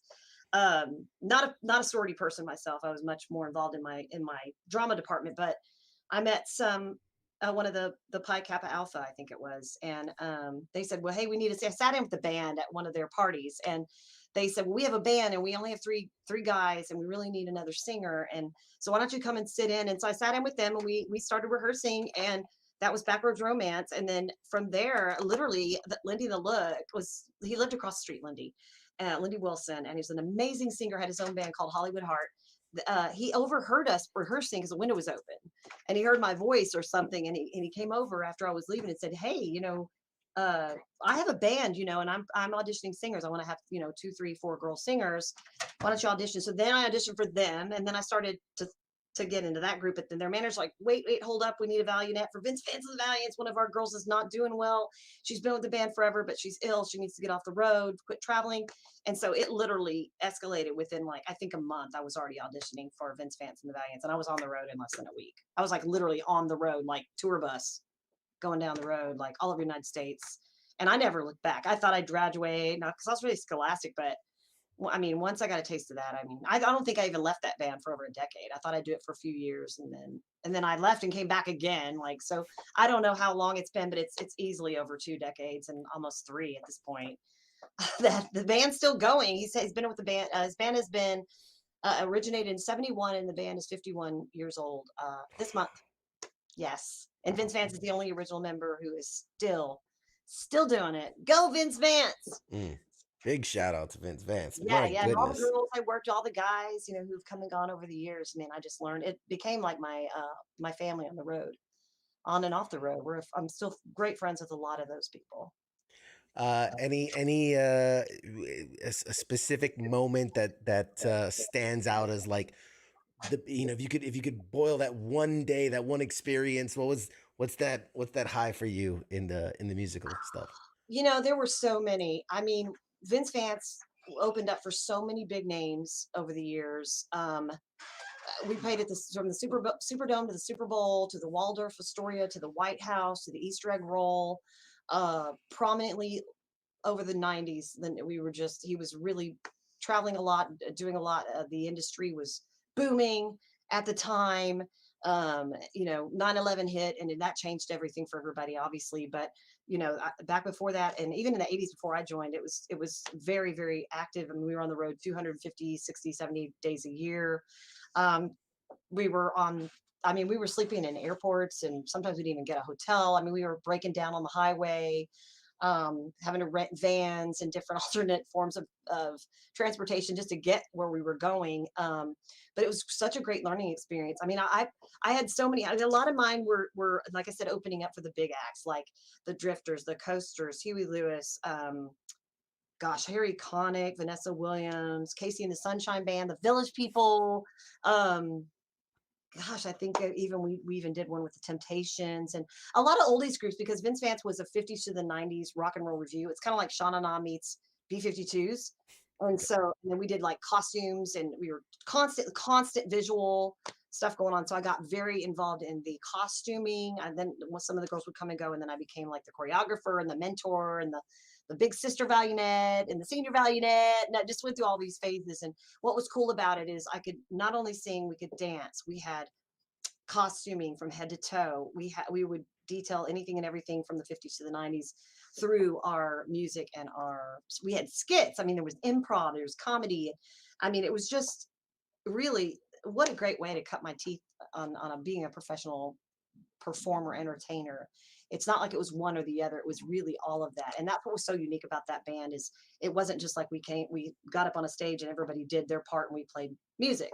It was just, and Vince Vance had hair sticking up straight up as pompadour. And he was like the wacky, Cowabunga, I'm here, everybody. Hey, clap. I don't care who you are. You in the cheap seats. Yeah, you too. It was just crazy. And it was just, I really learned a lot through watching him and listening to him interact with the crowd as a consummate professional. And he just ran his show just even if we were in some club in the back of a bar or a restaurant, it's like it was done as if we were performing in front of 30,000 people or whatever. It was like he taught us. We learned from him to, head to toe, costume, red lipstick, whatever it is, every little detail. So it was a really good experience. And so, I mean, I had so many, I really can't name one. No, that's great. The big show bands and sharing stages with, people that have been in the industry, Percy Sledge. And I mean, I can't even name them all. There's so many. Right. But just to be in that arena and to be around it, the energy and to see the reactions in the crowd and to put on this magical show each and every night or night after night was amazing. I miss it. I'm still doing it sometimes. I've got my own groups and things have changed, Sure. but I learned a lot. And Vince Vance had the number one Christmas song. In fact, you guys may have heard it. All I Want for Christmas Is You came out in '89. It's kind of the country bluesy song that captivated a lot of hearts. And a lot of times you'll hear that at the holidays, which is coming up. So listen for it. Yeah. Oh, absolutely. This is live, but later on when I go to re-edit the episode, I'm gonna be cutting some stuff in there too to have it play over. So that'll be great. Yeah, Kelly Clarkson just put it out. She did a lot of versions. Leanne Rimes, Sammy Kershaw. Yeah. I got a version of it somewhere. It just hasn't been released. Get it, slide it my way, man. We'll do an exclusive. Right. Okay. Yeah. Well, it can always be done. Absolutely. We got a great question from Laura in the chats, and it's jumping ahead a little bit because I like to kind of tell the story a little more chronologically, but jumping ahead a little bit. What fan has made the biggest impression on you when you've met them, and what was it about that fan story that touched you? Oh my, there's been so many, you guys. Gotta rack my brain. There's been a lot. I mean, I remember one in particular in Midland. I want to say Permian Basin Comic-Con. There was a gentleman who rolled up in a wheelchair and he was just full of light and love. And he was so excited, and he had his Dragon Ball Z shirt on and his Dragon Ball Z hat. And he just exuded so much just joy and passion. And he didn't have any money, and he was just having so much fun. And I grabbed his hat and said, "Do you want me to sign your hat for you?" And he just lit up, and he was literally crying. It was so cute. And then there's another one. Okay, so that's one. There was another one where this Robinson, was it Robinson? Yes, outside of Waco. A friend of mine, Shannon, has a shop there called Animation Plus, and I was there signing autographs. Really small little place, super cute, with like a family-owned business. And this little kid came up, and he was with I want to say, I don't know if his father or stepfather, and his father was very stern and very didn't understand what all this anime and cartoon stuff was about. He thought basically was like, this is just a waste of money. Why would you want to buy this? What is this crap, basically? And the kiddo was like obviously very hurt by these comments by this person. And I had a lot of that growing up with my stepdad. Was very Army and military and very, and I'm all like, color outside the lines. There's no black and white for me. I am all gray. So I don't know. I saw a little bit of myself in this kid, and he walked away very, very unhappy. I gave him a big hug and stuff. And then I was like, right before he could get out the door, I was signing something for him, and I was literally running out to give it to him. I didn't care about the money. I'm like, no. We got to get you something. Which one do you want, or whatever? So I coordinated with the owner. They had already left, and I left him something really special. And I made sure, and it's a small town, they were able to track him down, that he was able to get something special. And turned out they were fighting through something hard. His mom was in the hospital fighting something, some illness. It might have been cancer. So they were having a rough time. Whether I don't know the dynamic of what was going on at home with that boy, but that tugged my heartstrings, and I wanted to make sure he had something really special. And Shannon called me and said he got his autograph and he loves it. And so that meant something to me. So I think when it pulls your heartstrings like that, and that's like giving something a moment and a memory. Because don't you remember when you were a kid, or around that age, you start to have memories at like 5, 6, 7, 8, and he was probably about 10 or 11, and it's just you remember stuff like that. And if you can touch someone like that or bring sunshine, you don't know what someone's going through. We don't know. So they were going through a rough time, and so I felt good about doing something like that. So that one really stands out as well. All right, there you go, Laura. Great question. So switching gears, and already a couple people have asked questions, and I'm like, all right, we're gonna get there. So if IMDb is to be believed, I mean, it's the internet after all. I found your work going as far back as 1986 dubbing the English version of Goku for the original Dragon Ball, and you end up doing 126 episodes of that series, which is outstanding. Right. How do you find yourself going from music to dubbing Right. unheard of anime at that time? World collided. Yeah. It's funny that you say that because my music career and getting in the studio with Grammy Award winning polka band Brave Combo, once I got kind of working with them and actually in the city of Denton where UNT is, this is all just north of Dallas Fort Worth. Vince Vance Events and Brave Combo would share the stage a lot of the same kind of Oktoberfest and parties and outdoor festivals and fun stuff like that. And we kind of went hand in hand, and they were kind of the world music polka version of, crazy, insane live music shows. And I ended up just kind of getting to be friends with them and sitting in with them and just having a lot of fun with those guys. Well, then the leader of that band, we did an album called The Cookies, which I hope to get up on Spotify. I've not done it yet, but it's an album that basically hasn't been released yet. It's all original music. When I met with them in the studio, I met the producer. This is all completely blind. I had no idea who he was, but we were working with a client. His name was Barry Watson, and he was actually at the time dubbing Dragon Ball Z and the Ocean dub in Canada. So this was 1997, I think, when I met him, and maybe early 98. Anyway, I had done a little bit of work with Chuck E. Cheese as Helen the Hen, just for a brief period of time before they switched ownership. And I met Barry at that particular time. He heard my voice. I was singing some background vocals for this like Battlestar Galactica type show that Funimation was producing. And so I was layering these vocals, these magical kind of like, this crazy stuff.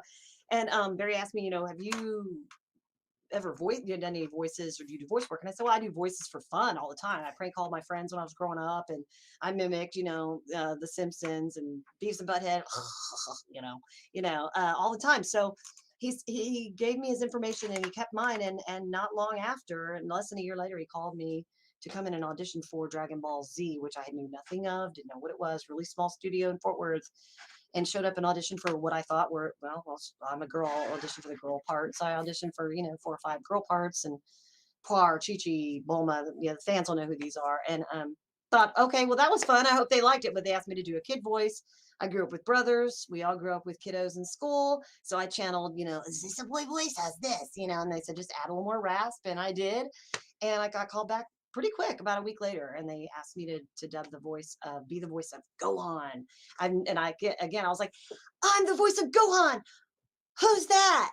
I had no idea what I was doing. And then from there, that my career in voice acting was born. And all this time I thought, oh, well, this is gonna, we finished this one. Then they cast me as Goku in Dragon Ball. And then I thought that I kept thinking everything was gonna be over, right? And I'm really excited to be a part of it, but it's still around. It's like this huge gateway anime. I call it the gateway anime. It gets you into all the other animes, right? Because it was already hugely popular in Japan in the 80s. And of course, all through the 90s. So to see it evolve and become this big, ginormous franchise that's like it's still, they've got Kai and Super now, and then the superhero movie just came out. And I know a lot of those actors that are, the adult versions of Goku and Gohan, and seeing that it's still transcending on this time. I don't know. I guess I just figured things end. Okay, we're done. Okay, that one's over.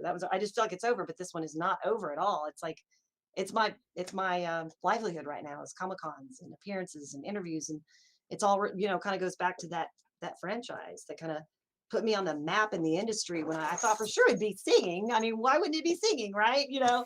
But no, it's, I guess that the voice acting thing is I think sometimes I thought that everybody could do it. And I think there's tons of people who can, but to get that exact voice and for a character, and to be able to change your voice and mold your voice into multiples of characters is something that, I guess it's kind of more unique of a talent than I realized. And I was doing it for fun, just being silly as a kid. You're getting I guess a shout out from Brandy McComb. Brandy, she's one of my nets. She's my sister Valiant. Yes, she was Victoria, the little girl with the big voice. Yes, she says to ask her to talk about doing voices on the tour bus late at night, even in the early 90s. She's been crazy talented for years and years. We had so much fun. We have some videotapes of that 8mm tape somewhere. We're going to be putting a little snippets. In fact, Brandy's already done that. She's been putting some up online on social media to show you people what we did and how we had fun with this, show band. Because there's a lot of behind the scenes stuff too. It's not just all, during the show. A lot of times we had to perform and we had to put all that stuff down, and we didn't have much footage unless somebody was there in the crowd recording, and we have snippets and things like that. But we had, like, especially Brandy and I. She joined, like, I think a year and a half after I did. And so I'd been in the band, a year and a half. And I don't know what it was about her and I, but we had this thing about really being just completely insanely immature, silly. Like, and, as much as some people just aren't into that. And they're like, no, I'm 25, or I don't act like that. But we didn't care. We were on the bus. It was fun. We were silly. We laughed constantly. I mean, the minute we met.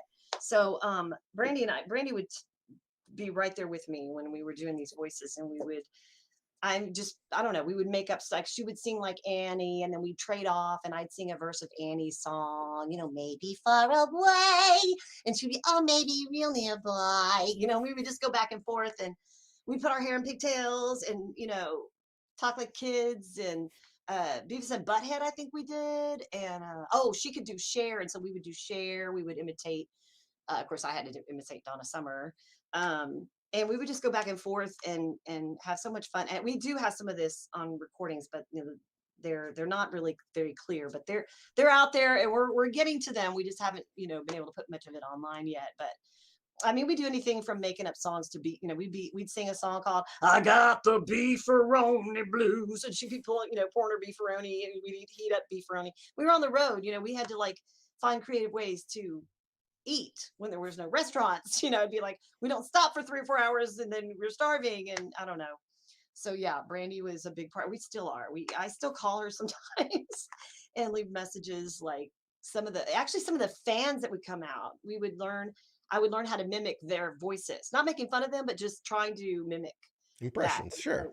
We had a lot of fun off the stage, just as much as we had on stage, just being silly and having I don't know, making fun of ourselves. We would look in the mirror and, like, try to make this, my mouth is small. No, your mouth is large. My mouth is really small, though. And we would just go back and forth. She's probably laughing right now.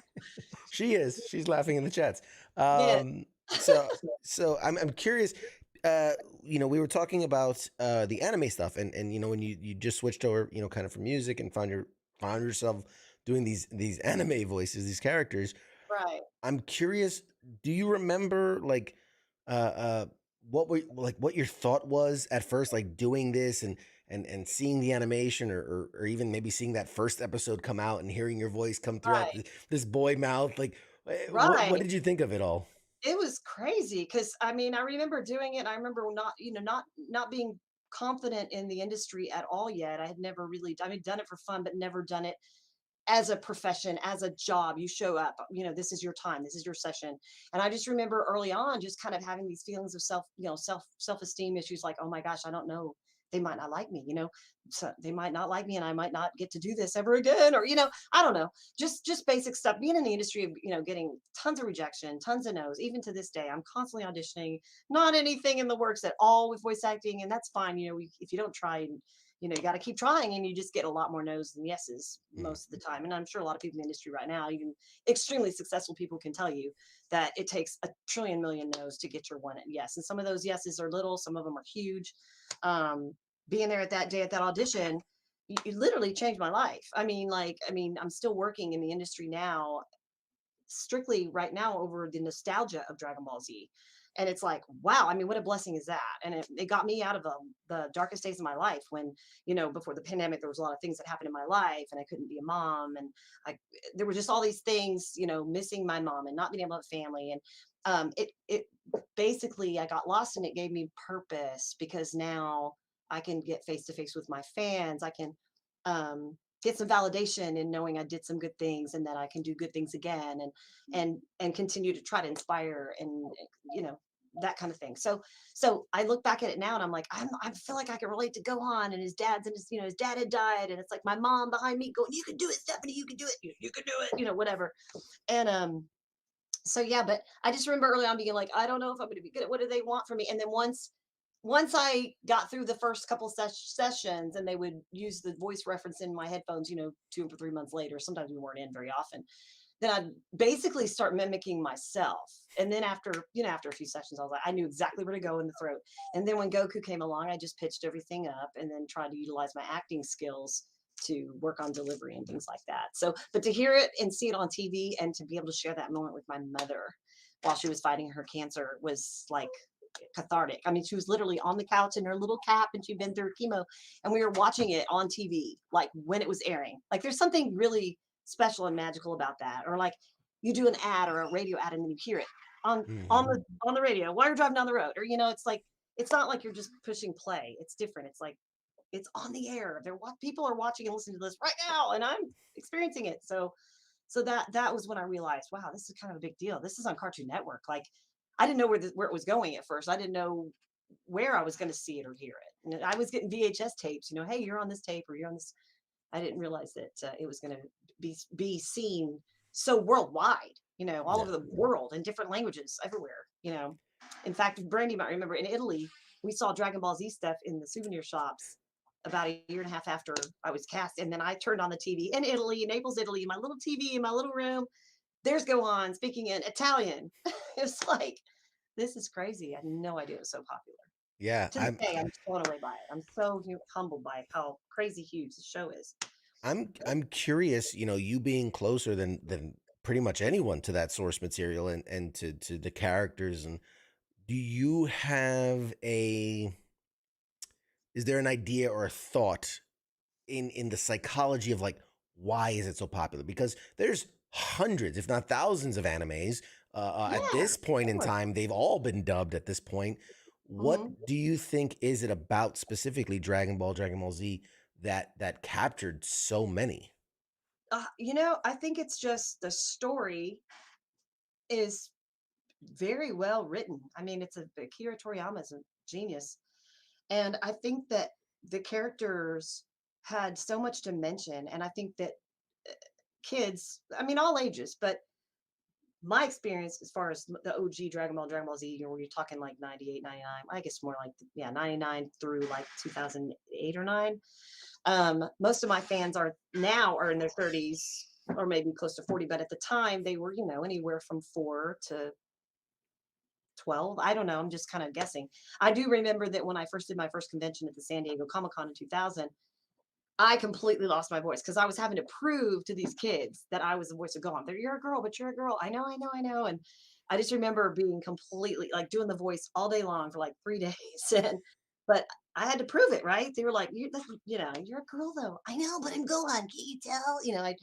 And then of course Super Saiyan Gohan screaming and yelling, but it's worth it. I had to prove it. They wanted to hear that voice, How many Kamehamehas did you have to do? Oh, right. Oh man. Well, especially later on when I did the Cell Saga with Super Saiyan Gohan, that was crazy. And I was singing this whole time. I was dubbing at my sessions. I was on the road with Vince Vance and the Valiants, anywhere from, gosh, our tours were anything from like 3 to 28 days.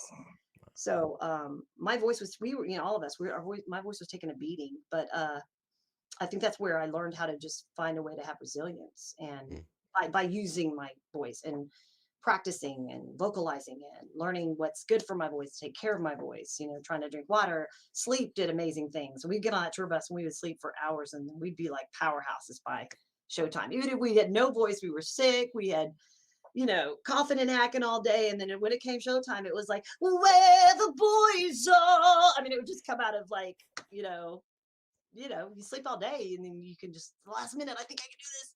Yeah, but you don't have any choice. I mean, it is, the show goes on. The show must go on. And, you mentioned hearing it around the world. We have someone, Pete, in the chats who grew up in Greece and remembers watching it as a kid. So wow, there you go. It was in Greece as well.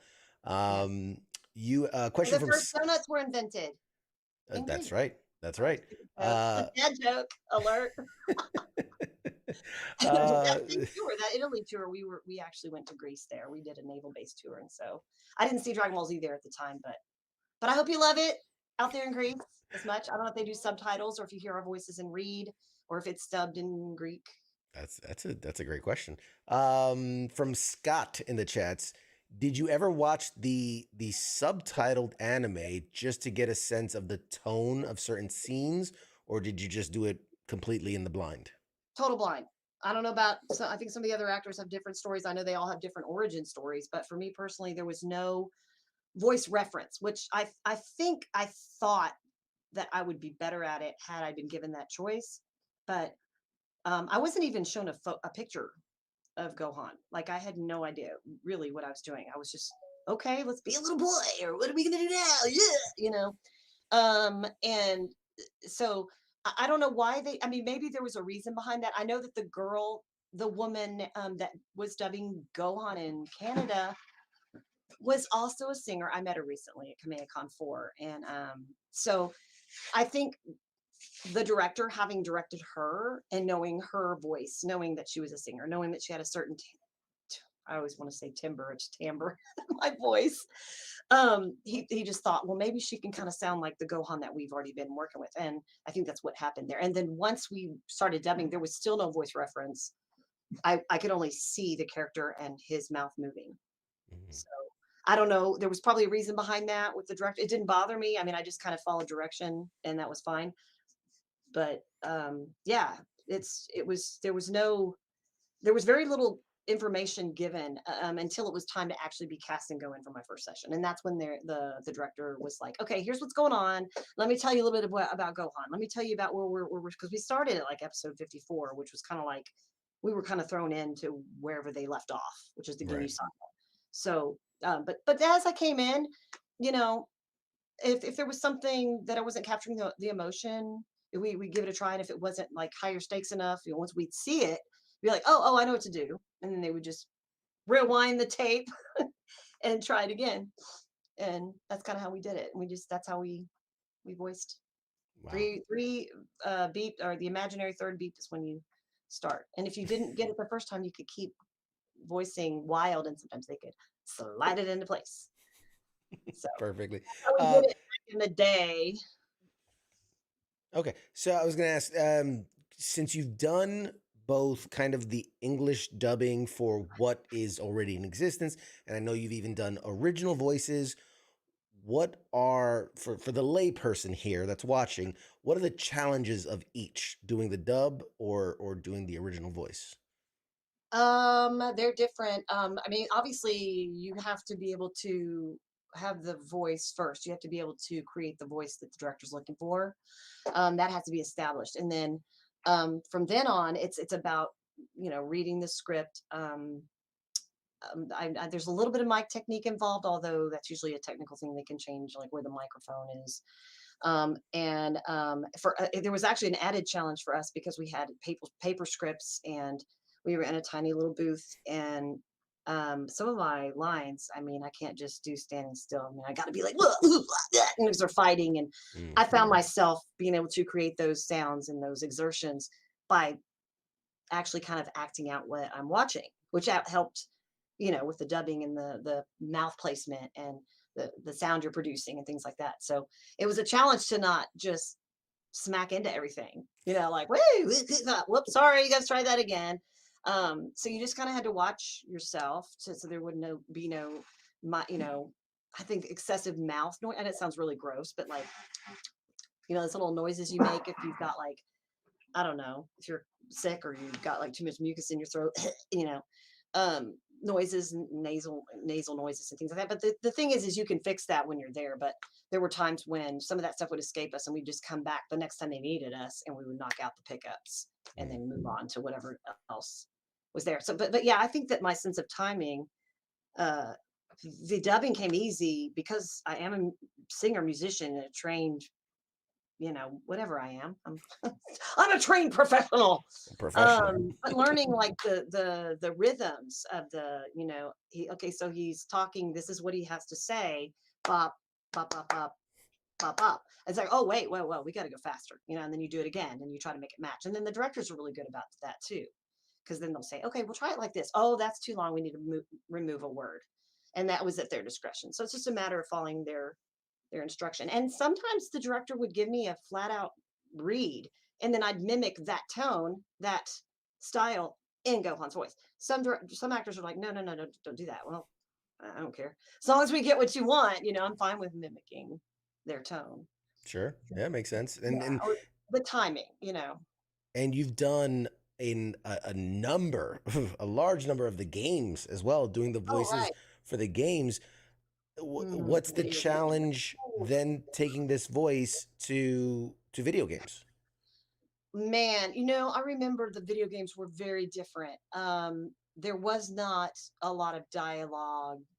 The games did encompass a lot of battle scenes and tournaments and fighting and a ton more exertions and rapid fire exertions and, Kamehameha done 18 different ways with different breaks, and some were short and some were long, and they had to have all of that so they could place it.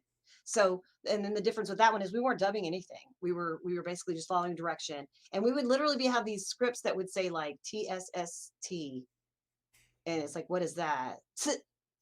Or it's, how do you spell that out, right? You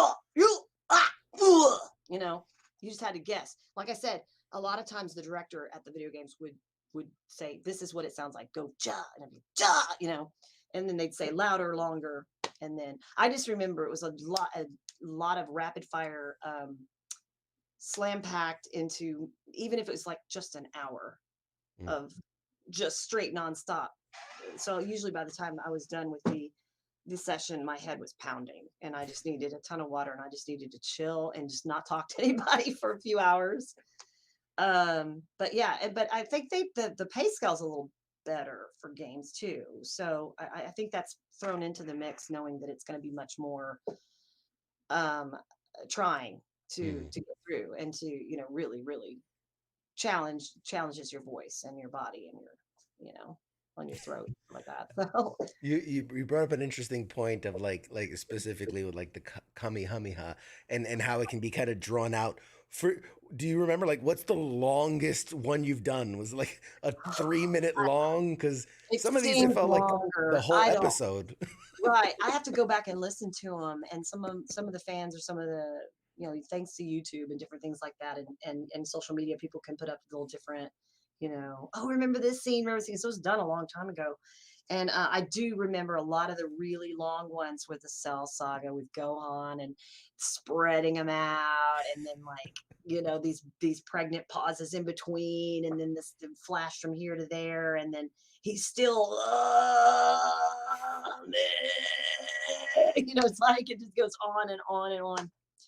And then as far as the screams to do the big ha, as long as you can. And then of course they can overlay more of the final screams over it to elaborate on how big it's supposed to be and things like that. So do you ever, I can only imagine like the script comes in and it's like page 1, he starts Kamehameha and then like end episode. Like it's just like some of these like the scenes next were time just on Dragon Ball Z. Oh man. Exactly. It was like, man, like I can only imagine these scripts must have been so small because it felt like they were page after page, and then they had to have like a timestamp for the ADR director to know what they're doing on the technical side of things on the recording, also so they can know when they're going back to edit. They have to know exactly what the timestamp is on the corner of the screen. Of course, we were working off televisions that stuck out to here. There were no flat screens. We were dealing with boob tubes. This was late 90s, so yeah, there was no. I mean, it's different now, but it was cool. I mean, we did what we did, and at the time, I guess it was kind of cutting edge. I mean, analog, I guess. It's very rock and roll, man. You guys were just making it happen. Yeah, and it was just, and we would not even work together per se. Like some of the actors were also directors, so we would kind of see each other there. But like coming and going is kind of when we met, and then we had a cast party. Early on, we had cast parties every year to celebrate the release of whatever we were all working on. And at the time, it was Dragon Ball Z, Dragon Ball GT, and then they acquired more properties like Fruits Basket, and Yu Yu Hakusho was another big one. Kitty Grade, Blue Gender. There's all kinds of.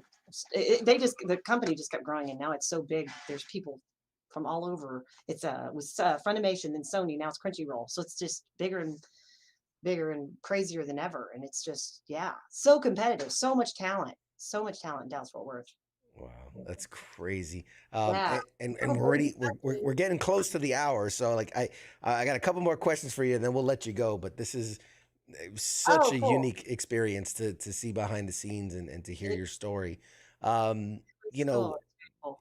being how uber popular it still is, we kind of touched on it a little bit earlier, that this thing is it seems to have only grown in popularity over the Yeah. years. I'm curious. You must have these experiences where people come bearing gifts to you at these conventions, and like, what's the most like unique, strange, off the Oh, wall kind of gift you've ever been given? they're they it's crazy. Like lately, especially doing a lot of Comic Cons now that we're at it kind of coming out of the worst of COVID and people are ready to get out and about more than ever. It's like something going on every weekend all over the world, it seems like. Um, oh, the weird. I mean, I'm seeing a lot of people come with vintage toys, like and stuff that you can only find in Japan and stuff that they made in the 80s. Like some of that, like there's like my friend Stephanie in Florida, she has everything, anything and everything, the biggest collector of Dragon Ball merchandise. She's got the biggest collection as a female, like you. She knows every. I'm like, Stephanie, what is this? And like, if she told, oh, I've got one of those, I've got three of those. It's like she's got it all. But like, the other day, like I did an event in Illinois in the kind of in the middle of nowhere, and somebody brought a Dragon Ball Z pinball machine, but it was like tabletop. And it Oh, had like all the characters on there, and you could like play it. And so he's like, "You got to play it and make a TikTok or something." And I'm like, "Okay, let's play pinball." Yeah, whoa, yeah. So that was pretty cool. But I mean, gosh, the most unique thing, I don't know, a lot of people are getting tattoos of the show, like they're doing their whole arms, and there's Gohan on their leg, and then there's Kid Goku on this leg, and there's Vegeta over here. I mean, it's like, and sometimes people will send me pictures of people that couldn't come, and they're like, this friend of mine, check out his tattoo, and it's his whole back, like it's all big giant Goku going, So I'm always amazed at that. I mean, that's some commitment. If you're putting a tattoo on your body, and you're growing up, and you're growing up and watching it all over with your kids, it becomes a part of these people's lives. It's really amazing to see. But yeah, there's always something different. But the vintage stuff to me is really cool. And then when they come up with the Burger King toys that got released in, like, I want to say 2000 or 2001, right. the Happy Meal of Burger King. Sorry, that's McDonald's, but they'd give you a little packaged toy. And of course, I remember going to Burger King, and I had my video camera, and my friend Carl was like, let's go to Burger King and let's go see if they'll give you a Gohan figure. And I just remember living it. Like I said, all thinking all of this was just a blast in the pan, and flash in the pan was all going to be over. And then, as I'm going through and purging my house right now, I'm finding boxes of these things that are literally 20 plus years old, which are considered, I guess, vintage in their own right or Mhm. whatever. So I'm finding those toys that I got at the Burger King in the year 2000. And it's like, I don't know, when people come up with stuff like that, that's pretty impressive that's something they had for a long time, or they acquired it, or they got it on eBay, and then to see it in person is really cool. And the other day I saw like a little bike that Bulma was riding on, and they had a little Gohan sitting on the back seat going, yeah, go for a ride. So of course I had to see it and hold the little Goku in my hand and take a picture with it. Look how cute. So Yeah. yeah, they bring some super cool stuff. Yeah. Is there For me, is there anything, speaking of collectibles, is there anything that you either you saw it and you're like, oh my God, like that's the coolest yeah. thing, or something where you're like, man, I have to have that collectible of that thing. Is there anything that stood out? Yeah, I mean, I've got a couple of Goku plushies that are super cute. Like one's like a little one. He's got you can hang him on your tree or whatever. And then I found one that was just this super fat round Goku. And so he's just round, and then you just see his hair sticking out, and he's just like, I'm Goku. So I've got a couple of plushies that I cherish, that I kind of set out, and do stuff like that I know I can get. Or I try to like collect some things for my niece. My nieces are almost 20, 23, and 19, my brother's kids. And they're into it now because like they knew I was crazy Aunt Stephanie and doing these voices, and they didn't know what it really was. And now that they're grown up and they're like 20 something, they're like, oh my gosh, somebody's selling your card on eBay and it's worth this much, and, and stuff I don't even know. I really don't even realize what these things are worth. But some of these vintage cards that we sign at like some of the Hummer tours that we were on with Score Entertainment, we would do like mall tours and stuff. Those cards are some things that I'm starting to. Those are easy to collect too because they're small, easy to store, or you can display them. easier. So I've been really kind of collecting those. And then the Super Saiyan 2 Gohan right now, Pop Toy, is so hard to find and worth so much. I guess it's because it's an exclusive. I don't know. But I finally got one and I'm holding on to it. I don't know what I'm going to do with it, but I got to have one. I got to save one. Do So I you guess sign your own figures? when I want to get them authenticated, I do. I sign them. And you never know what could happen. You know, it's like I might as well sign it, you know. Things happen to people, and no one's asking for my autograph, but I'd sign things if I know. I mean, just that alone, it's like, you want my autograph? Yeah, I've got a couple of Dragon Ball Z Funkos and a couple other things in there. I grew up, I was a fan. Haven't committed to the tattoo yet. I think one day. Right. Now I'll have to get Gohan. I'll have to get. I don't know. At some point. Yeah, they're more popular now than ever. I've never had a tattoo. I don't really particularly want one. But if I got a tattoo, dagnabbit, I'd have to have a Goku. A little Goku on the Nimbus. little fat Goku with the hairs. Here it is. Awesome. Stephanie, this has been a phenomenal conversation. Thank you so much. I want to give you a minute here. Where can people follow you? Where can people find you? How can they support you? The floor is yours. Okay. The easiest way to find me online is just stephanienadolny.com. It's my website that is, it's been in a work in progress. There's a lot that still needs to be added. So that's got everything. It's got my socials. I'm more active than anything on Facebook and Instagram. I've been active on TikTok now since probably March or April. So I'm having fun recording some different kind of quirky, skitty kind of funny stuff on. I'm learning about the content and things like that from people that do it all the time and understand, you know, the youngsters that are kind of with it, with the newest and greatest of social media. But stephanienadolny.com is really the best way. You know, I try to update that where I'm going to be week by week usually. And then I don't know. I mean, Stephanie Nadolny, voice actress on Facebook. Instagram is just Stephanie Nadolny, and TikTok is @Steph Nadolny. And Moonglass Band is my show band. I have a trio / quartet that we perform around, you know, Dallas Fort Worth. We're doing some shows here and there. But my website is a good place to start. Outstanding. But before we let you go, would it be too much to ask for you know, a classic Gohan? Maybe hey guys, you know, don't, you know, tune in to Pop Culture Warrior. So you mean like just say something as Gohan? Yeah, like something. I'll try to use it in the show, like a tune in to Pop Culture Warrior or something like that. Tune into Pop Culture Warriors? Yeah, to Pop Culture Warrior, exactly. Hi, it's Kid Goku. Tune in to Pop Culture Warriors. And we'll do Gohan. This is Gohan. Super Saiyan Gohan here. Tune in to, what was it again? Pop Culture Warrior. Tune in to Pop Culture Warriors. No! Yeah! Outstanding. You are the absolute best. I'll give you the last. I'll give you the last second here. Say goodnight to our audience, and then I'll toss it to a break. Thanks, guys. If you have any questions, just email me through my website or stephaniefanmail@gmail.com. All right, guys. We'll be back with more right after I go say goodbye to our guest. Hang tight. Shots.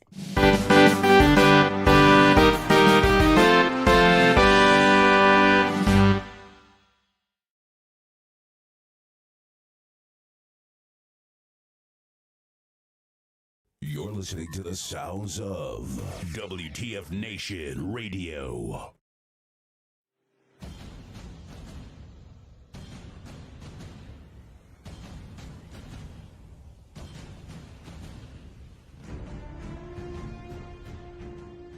Hey, you there? Yeah, it is right, you. Let me ask you something, right? Where the hell do you think that you're going? Oh, would you think because the show's going to commercial that means you get to just walk away? Well, CQ asked me to pass on the little message, alright? And it says, I'll be back.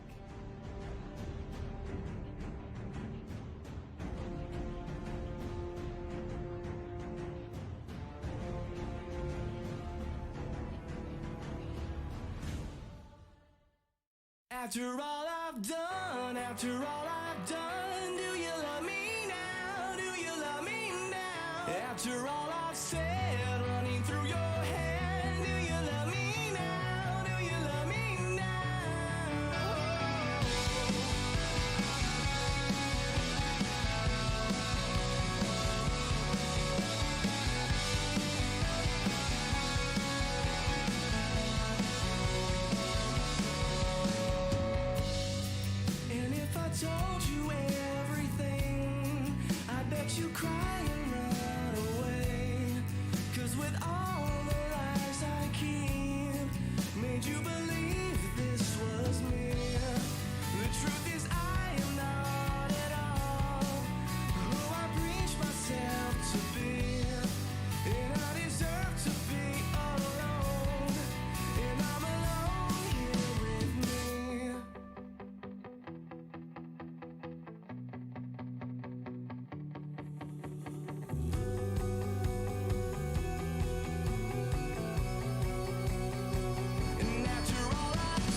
Broadcasting live from the basement of the Pentagon.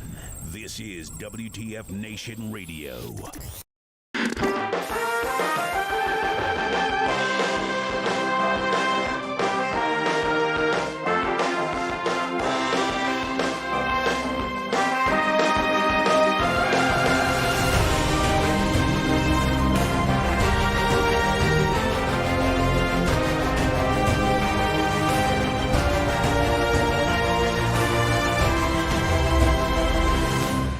I love how you do that because I can't hear it. Welcome back, everybody. Oh my goodness. Radar, get your ass back in here. What's up, buddy? Hi, Radar. Hi, Radar. That was the incredible Stephanie Nadolny. Man, what a fun conversation that was. She is an absolute delight. What a sweetheart. Yes. Mm. Amazing. Mm. I was great. We're just gushing in the we're in the little virtual green room and on the break, and we're just gushing like, oh my God, you were so great. I loved it. You were awesome. We'll definitely have to have her back. I mean, how do you in an hour, condense someone's life, their work? She's been doing the dubbing and the voices stuff for whatever it is, 35 years probably now, something like that. More. And then all the music stuff, and it's impossible to just condense it all into one bite-sized chunk. And so I try to do my best to draw from what interesting antidotes I find, and little things and nuggets here and there. But well, and like she said, she's so multifaceted. People don't even know half the stuff she does. Yeah, exactly. You know what I mean? You don't even realize it. You just kind of, it's great. I love it. I mean, like most of us, we take it at face value, right? You see me, and it's like, oh, this is the host of a pop culture show. I do a million other things outside of this, but it's fascinating, and like there were so many questions. I literally have, me, I have pages of notes. Yeah. And I got to maybe, I feel like I got to like 5 questions, because I mean, it was such a great conversation, and twists and turns and everything. I really enjoyed talking to her. That was awesome, and I definitely can't wait. We'll have her back. We'll definitely have her back again in the future. Mr. Radar. Yes. Obviously, the audience has thinned out a bit since we started, but I promised something at the start of this episode. You did. I said we were doing a giveaway. Do you feel like doing a giveaway right now? Because I sure feel like doing a giveaway. 2 things. Mm-hmm. One, you always feel like doing a giveaway. I'm a giving person. What can I say? You are, and I love that about you. I'm not talking shit. But I'm just saying, when it comes time to be like, you want to do a giveaway? What am I saying? No, of course not. Let's fucking do a giveaway, buddy. Let's fucking do a giveaway. Wow, that made my camera very.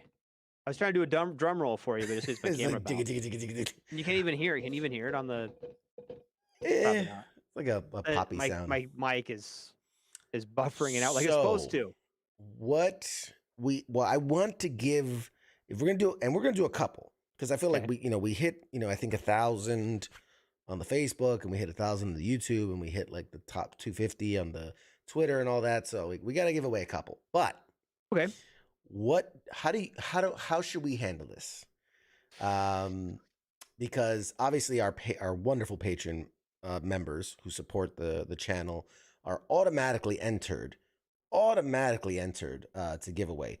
But for you fine people that are watching live, I also want to be able to add you to this. And how are we gonna do this? We're gonna do what did we do last time? Like a prize word or something like that? Yeah. We could do the word. Okay, in honor of our lovely guest here, if you would like to be entered into the raffle at this very moment that we will draw live, go ahead and use the word Gohan in the chats. Gohan. Gohan. If you put Gohan in the chats, you're entered to win the prize. I'm going to give it exactly 2 minutes. I Sure. think it's a fair amount of time. And we're going to do a drawing here live. So, one last time. Gohan, go ahead and throw me a Gohan in the chats. I'm already seeing a couple of them come in, so that's good. Jim, Pete, Mike, I got you. And in fact, I'm even gonna see if can I like split screen this? I'm capturing the names here. So is it Jim and Peter? Jim and Peter. We got Scott. God bless you, Scott. You're always hanging out, man. Appreciate you. Scott Rosa. Heath. What's up, Heath? And this is the fun part of the show where I just say names. Come on. All we do is say names. Filler, man. Filler. I need filler, Radar. Come on. Trent. What? I see you, buddy. Trent. Okay, this is the part. Says Gohan times 5, so I think he gets entered 5 times. If it only worked that way. Ray. Gohan to the 5th Ray. power. Ray D. All right, Rob, I got you, buddy. If you're already a Patreon member, you don't have to do the thing. This is for the non-patrons. And if you want, real quick plug while people are putting Gohan in the chats, if you want to be eligible to win without even having to be here present, maybe join the patron page, patreon.com/popculturewarrior. And that allows you to win prizes without even being present. How exciting. All right. For us poor people. I mean, hey, yeah, I mean, I'm here. Diggs BTW7. Hey, what's up? I don't know who you are, but thanks for coming out. If you want to be entered into the random giveaway that we're about to do, go ahead and throw up Gohan in the chat, man. That's the key word here. I'm the only one in the you're not the only one in the chat, Mike. No. 3 times mean 3 wins. Golfers should always take second pair of socks in case they get a hole in one. All right. Oh man. Greg, my OCD says I have to do the thing. So that's funny. All right. So while you guys are putting Gohan in the chats, I'll give you another minute here. Let's show you what you can win. I'm going to show you the prize wheel. Let's see. Where do I have the prize wheel at? Is it here? Hey, there's the prize wheel. So, as you can see, we have things ranging from t-shirt, small mystery box, big mystery box, gift cards, challenge coins, and here, this is the big one, is the one in gold is a signed item. Now, it's not signed by me.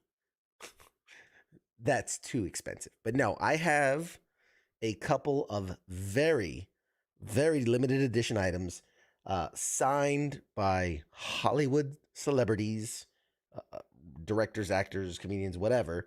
And you'll have your choice. You'll have your pick at the item. So, for instance, as an example, this bound Clerks 3 script signed by Kevin Smith. That's just one example. Or maybe you'd prefer the Avengers poster that I have signed by Robert Downey Jr., Iron Man himself. Who's to say what you would prefer? But if you win, it is up for grabs. Radar thinks I'm crazy for offering that as a prize. I think some of that you're. Oof. You know what? It's yours, dude. You're happy at it. Do what you want. I'm crazy. I'm crazy that way. You are I'm absolutely crazy that way. Insane about it. Jim says, "Big mystery box is my street name." I like that. That's good. That's good. Bonus points. All right. So no one else has typed Gohan in the chats. We are closing entry for the first. So now you'll see, because I like to be very forthcoming about this stuff. So If you see a name with a P, that is a Patreon member. If you see a name with a P2, they get twice the entries. That's the second level Patreon members. And P3, obviously being the third level Patreon supporters, they get 3 times the entries. And then these are all the people that added in their names just now live. Jim, Peter, Scott, Heath, Trent, and Ray. So now I'm going to shuffle it up, mix it up real nice. Real nice, like. All right. Tell me when to stop. Tell me when to stop. Stop. Okay. All right. I hate telling you that. It's your fault. I feel like you should do it twice after I say stop. All right. Let's see who wins the first prize. So exciting! The winner of the first prize is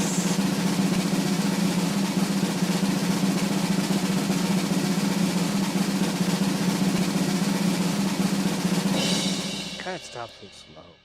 I know that takes forever to stop. Rob D, congratulations! You're our first winner. Let's see what our friend Rob is gonna win. There we go.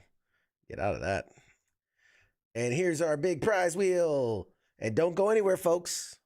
I think I'm gonna do 2 more. After that. So Rob, I know you're watching live. Let's see what you won.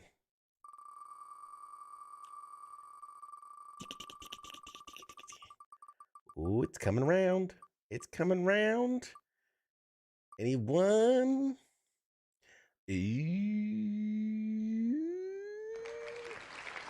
Big mystery box. Da-da-da-da-da. So for those that don't know, when I do a mystery box, I cram that thing full of awesome pop culture little items. I like to put random items, but each box always has a autographed item and an original piece of artwork that I acquired at a con. So somebody did an original piece of artwork, and that'll be thrown in there too. So, Rob, you got yourself a big mystery box coming your way. Congratulations. Let's close that. All right. I'm going to assume he says do 5 more. I don't think I'm gonna do 5 more. I'm gonna do 3. One was for Facebook hitting 1,000, one was for YouTube hitting 1,000, and one was for Twitter hitting 250. So if you guys want me to do more of these, fucking share the page. Get other people to subscribe, and then don't tell them to watch live, and then you can win the prizes. Yeah. Just get them to subscribe to Facebook, or anything Pop Culture Warrior. Facebook, Twitter, YouTube, Twitch, TikTok. Anytime I go up 250, I'm going to do a giveaway. So that's just the rule I did. So, all right, moving on. Rob, you are not eligible to win any more for tonight. Just putting that out there. I'm not going to spend the time to take your name out of the thing, but you've run out of friends and family. Make more. Or make a bunch of fake accounts. I don't care. Yeah. It doesn't matter. Algorithm's still alive, baby. Make some fake accounts. And the next winner is... Oh, it looks like is it gonna stop? Oh, that was on a razor's edge. Pete, congratulations. You've won a prize. This dude has been watching for so damn long and has never won anything. Mark, yes. Do we have a Twitch? Yeah. So Pop Culture Warrior doesn't have a Twitch, but WTF Nation Radio does. So I think eventually I'm going to get a Pop Culture one. I just haven't gotten around to it. I think I do, and I just haven't done anything. I don't know. Well, we'll figure that out. All right. So let's see what Pete won. All prizes are still available. So let's see what my man Pete, what did you win yourself? Oh, it's coming around the mountain when it comes. It'll be coming around the mountain when it comes. Another big mystery box. Goodness gracious. I'm going to have to get more clothes. All right. 2 big mystery boxes gone. Congratulations, Pete. I'm glad you finally won something. I'm gonna do. You can stream and we can stream snipe you. That's funny. I'm gonna shuffle this up a little bit. Shuffle. Yeah, that looks about right. And let's go back to the here, and I'm gonna shuffle this up a little bit again. That way, nobody can say that I'm not being as fair as possible. So Pete and Rob can no longer win anything. But let's spin that wheel. Third and final winner of the night. Good luck to all of you fine people. I wish you all the best. And it's gonna be, holy shit, a live person. Heath, it was so close. Ray D. I saw you up there a second ago. Let's see, where'd you go? Ray Donner, you won. Congratulations. All right. And let's see what Mr. Ray has won. And Heath, man, so sorry, bud. It was so close. So close. All right, Ray Donner. Let's see what Ray Donner has won. He's won a fabulous, amazing, wonderful, stupendous, incredible. Looks like it's a gift card. Hey, you want a gift card? I have a bunch to choose from. So, Mr. Ray, reach out to me, specifically me, Pop Culture Warrior. So on Facebook, YouTube, Twitter, wherever the hell, reach out to me and I'll get you a code that you can use as a gift card, and we'll do that. So with that, we've done it. We've done it, ladies and gentlemen. We've got 3 amazing, wonderful winners, and yeah, if you guys want, I mean, I'm just throwing it out there. Patreon.com/popculturewar. Even at the lowest level, which I think is like $3, you'll be automatically entered to win these wonderful prizes. Even if you're not here, not watching live, you're automatically entered. You improve your chances of winning.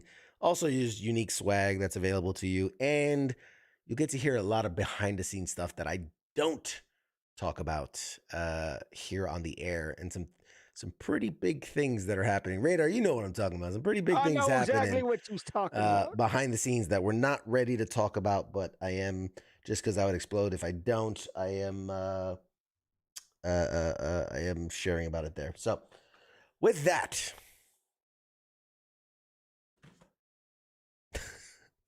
I think somehow we lost a Twitter follower since we started. I don't blame them. Twitter's some bullshit. We had 269 when we started the show. We're down to 268.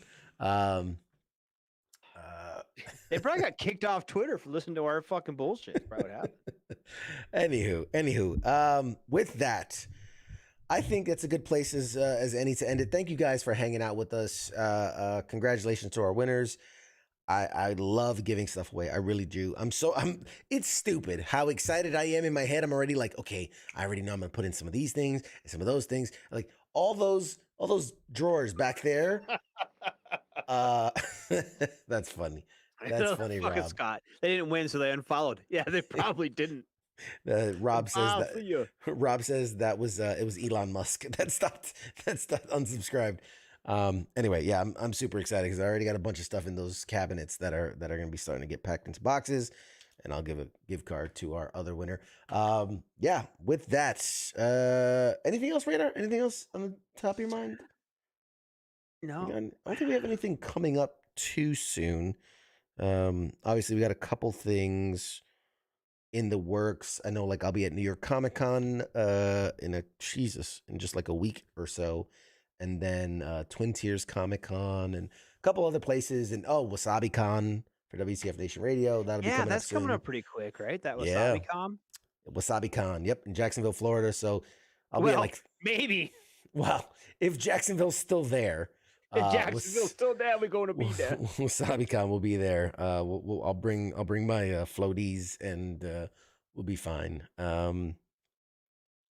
Yeah, I think that's it, really. I got like, Jesus Christ, I'm 3 cons in a month. Dude, that sounds like a lot. That's a lot. That's a lot, man. Sounds like a lot. I love conventions, but that's a lot. That's a lot. Yeah, with that, I mean, this has been a lot of fun, man. Great first half, great second half. I love giving stuff away. God damn it. If you people would just like our page more, I love giving stuff away. I really do. You people. You people? You know what I mean by you people. CQ, how long can you hold your breath? During the show, not very long. No. Okay.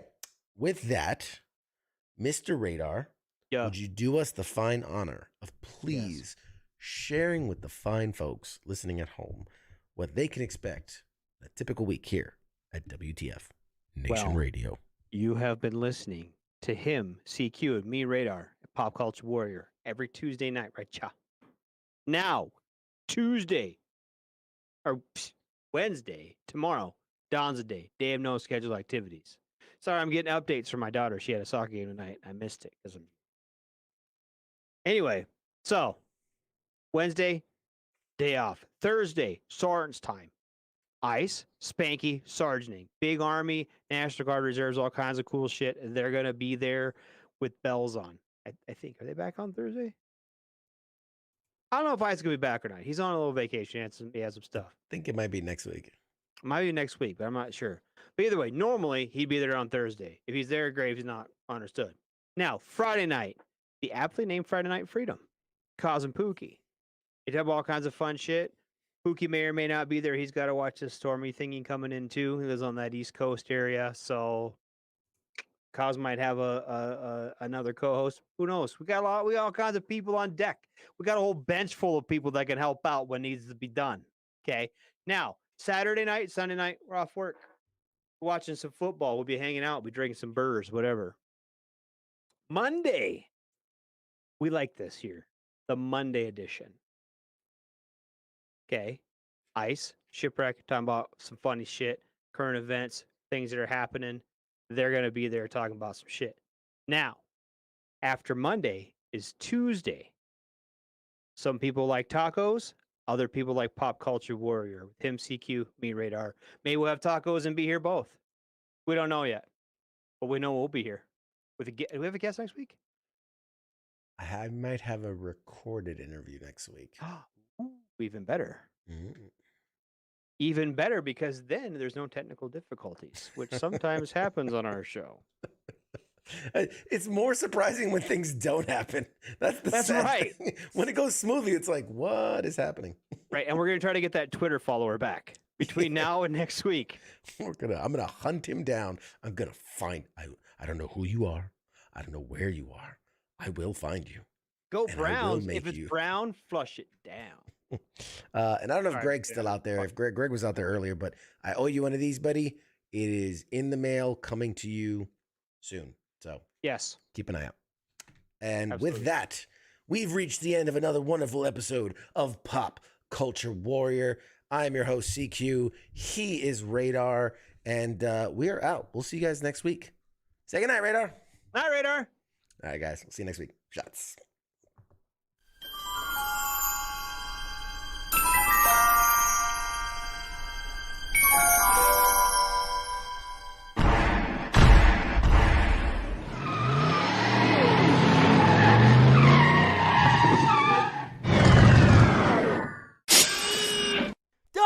Doc! Oh, no! We're too late! We missed it! Oh, jeez, this is heavy. Ah, wait a minute. Wait a minute, Doc, I got a time machine.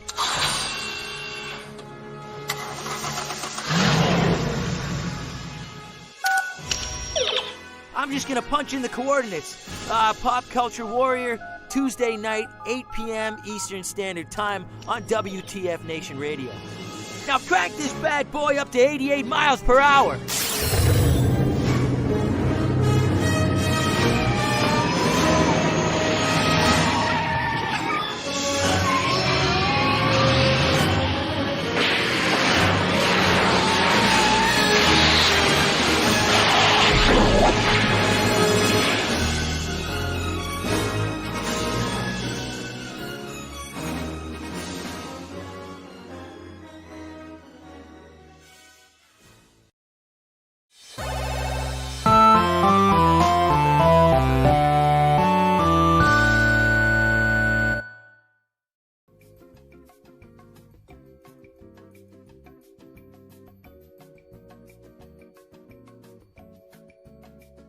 Bye.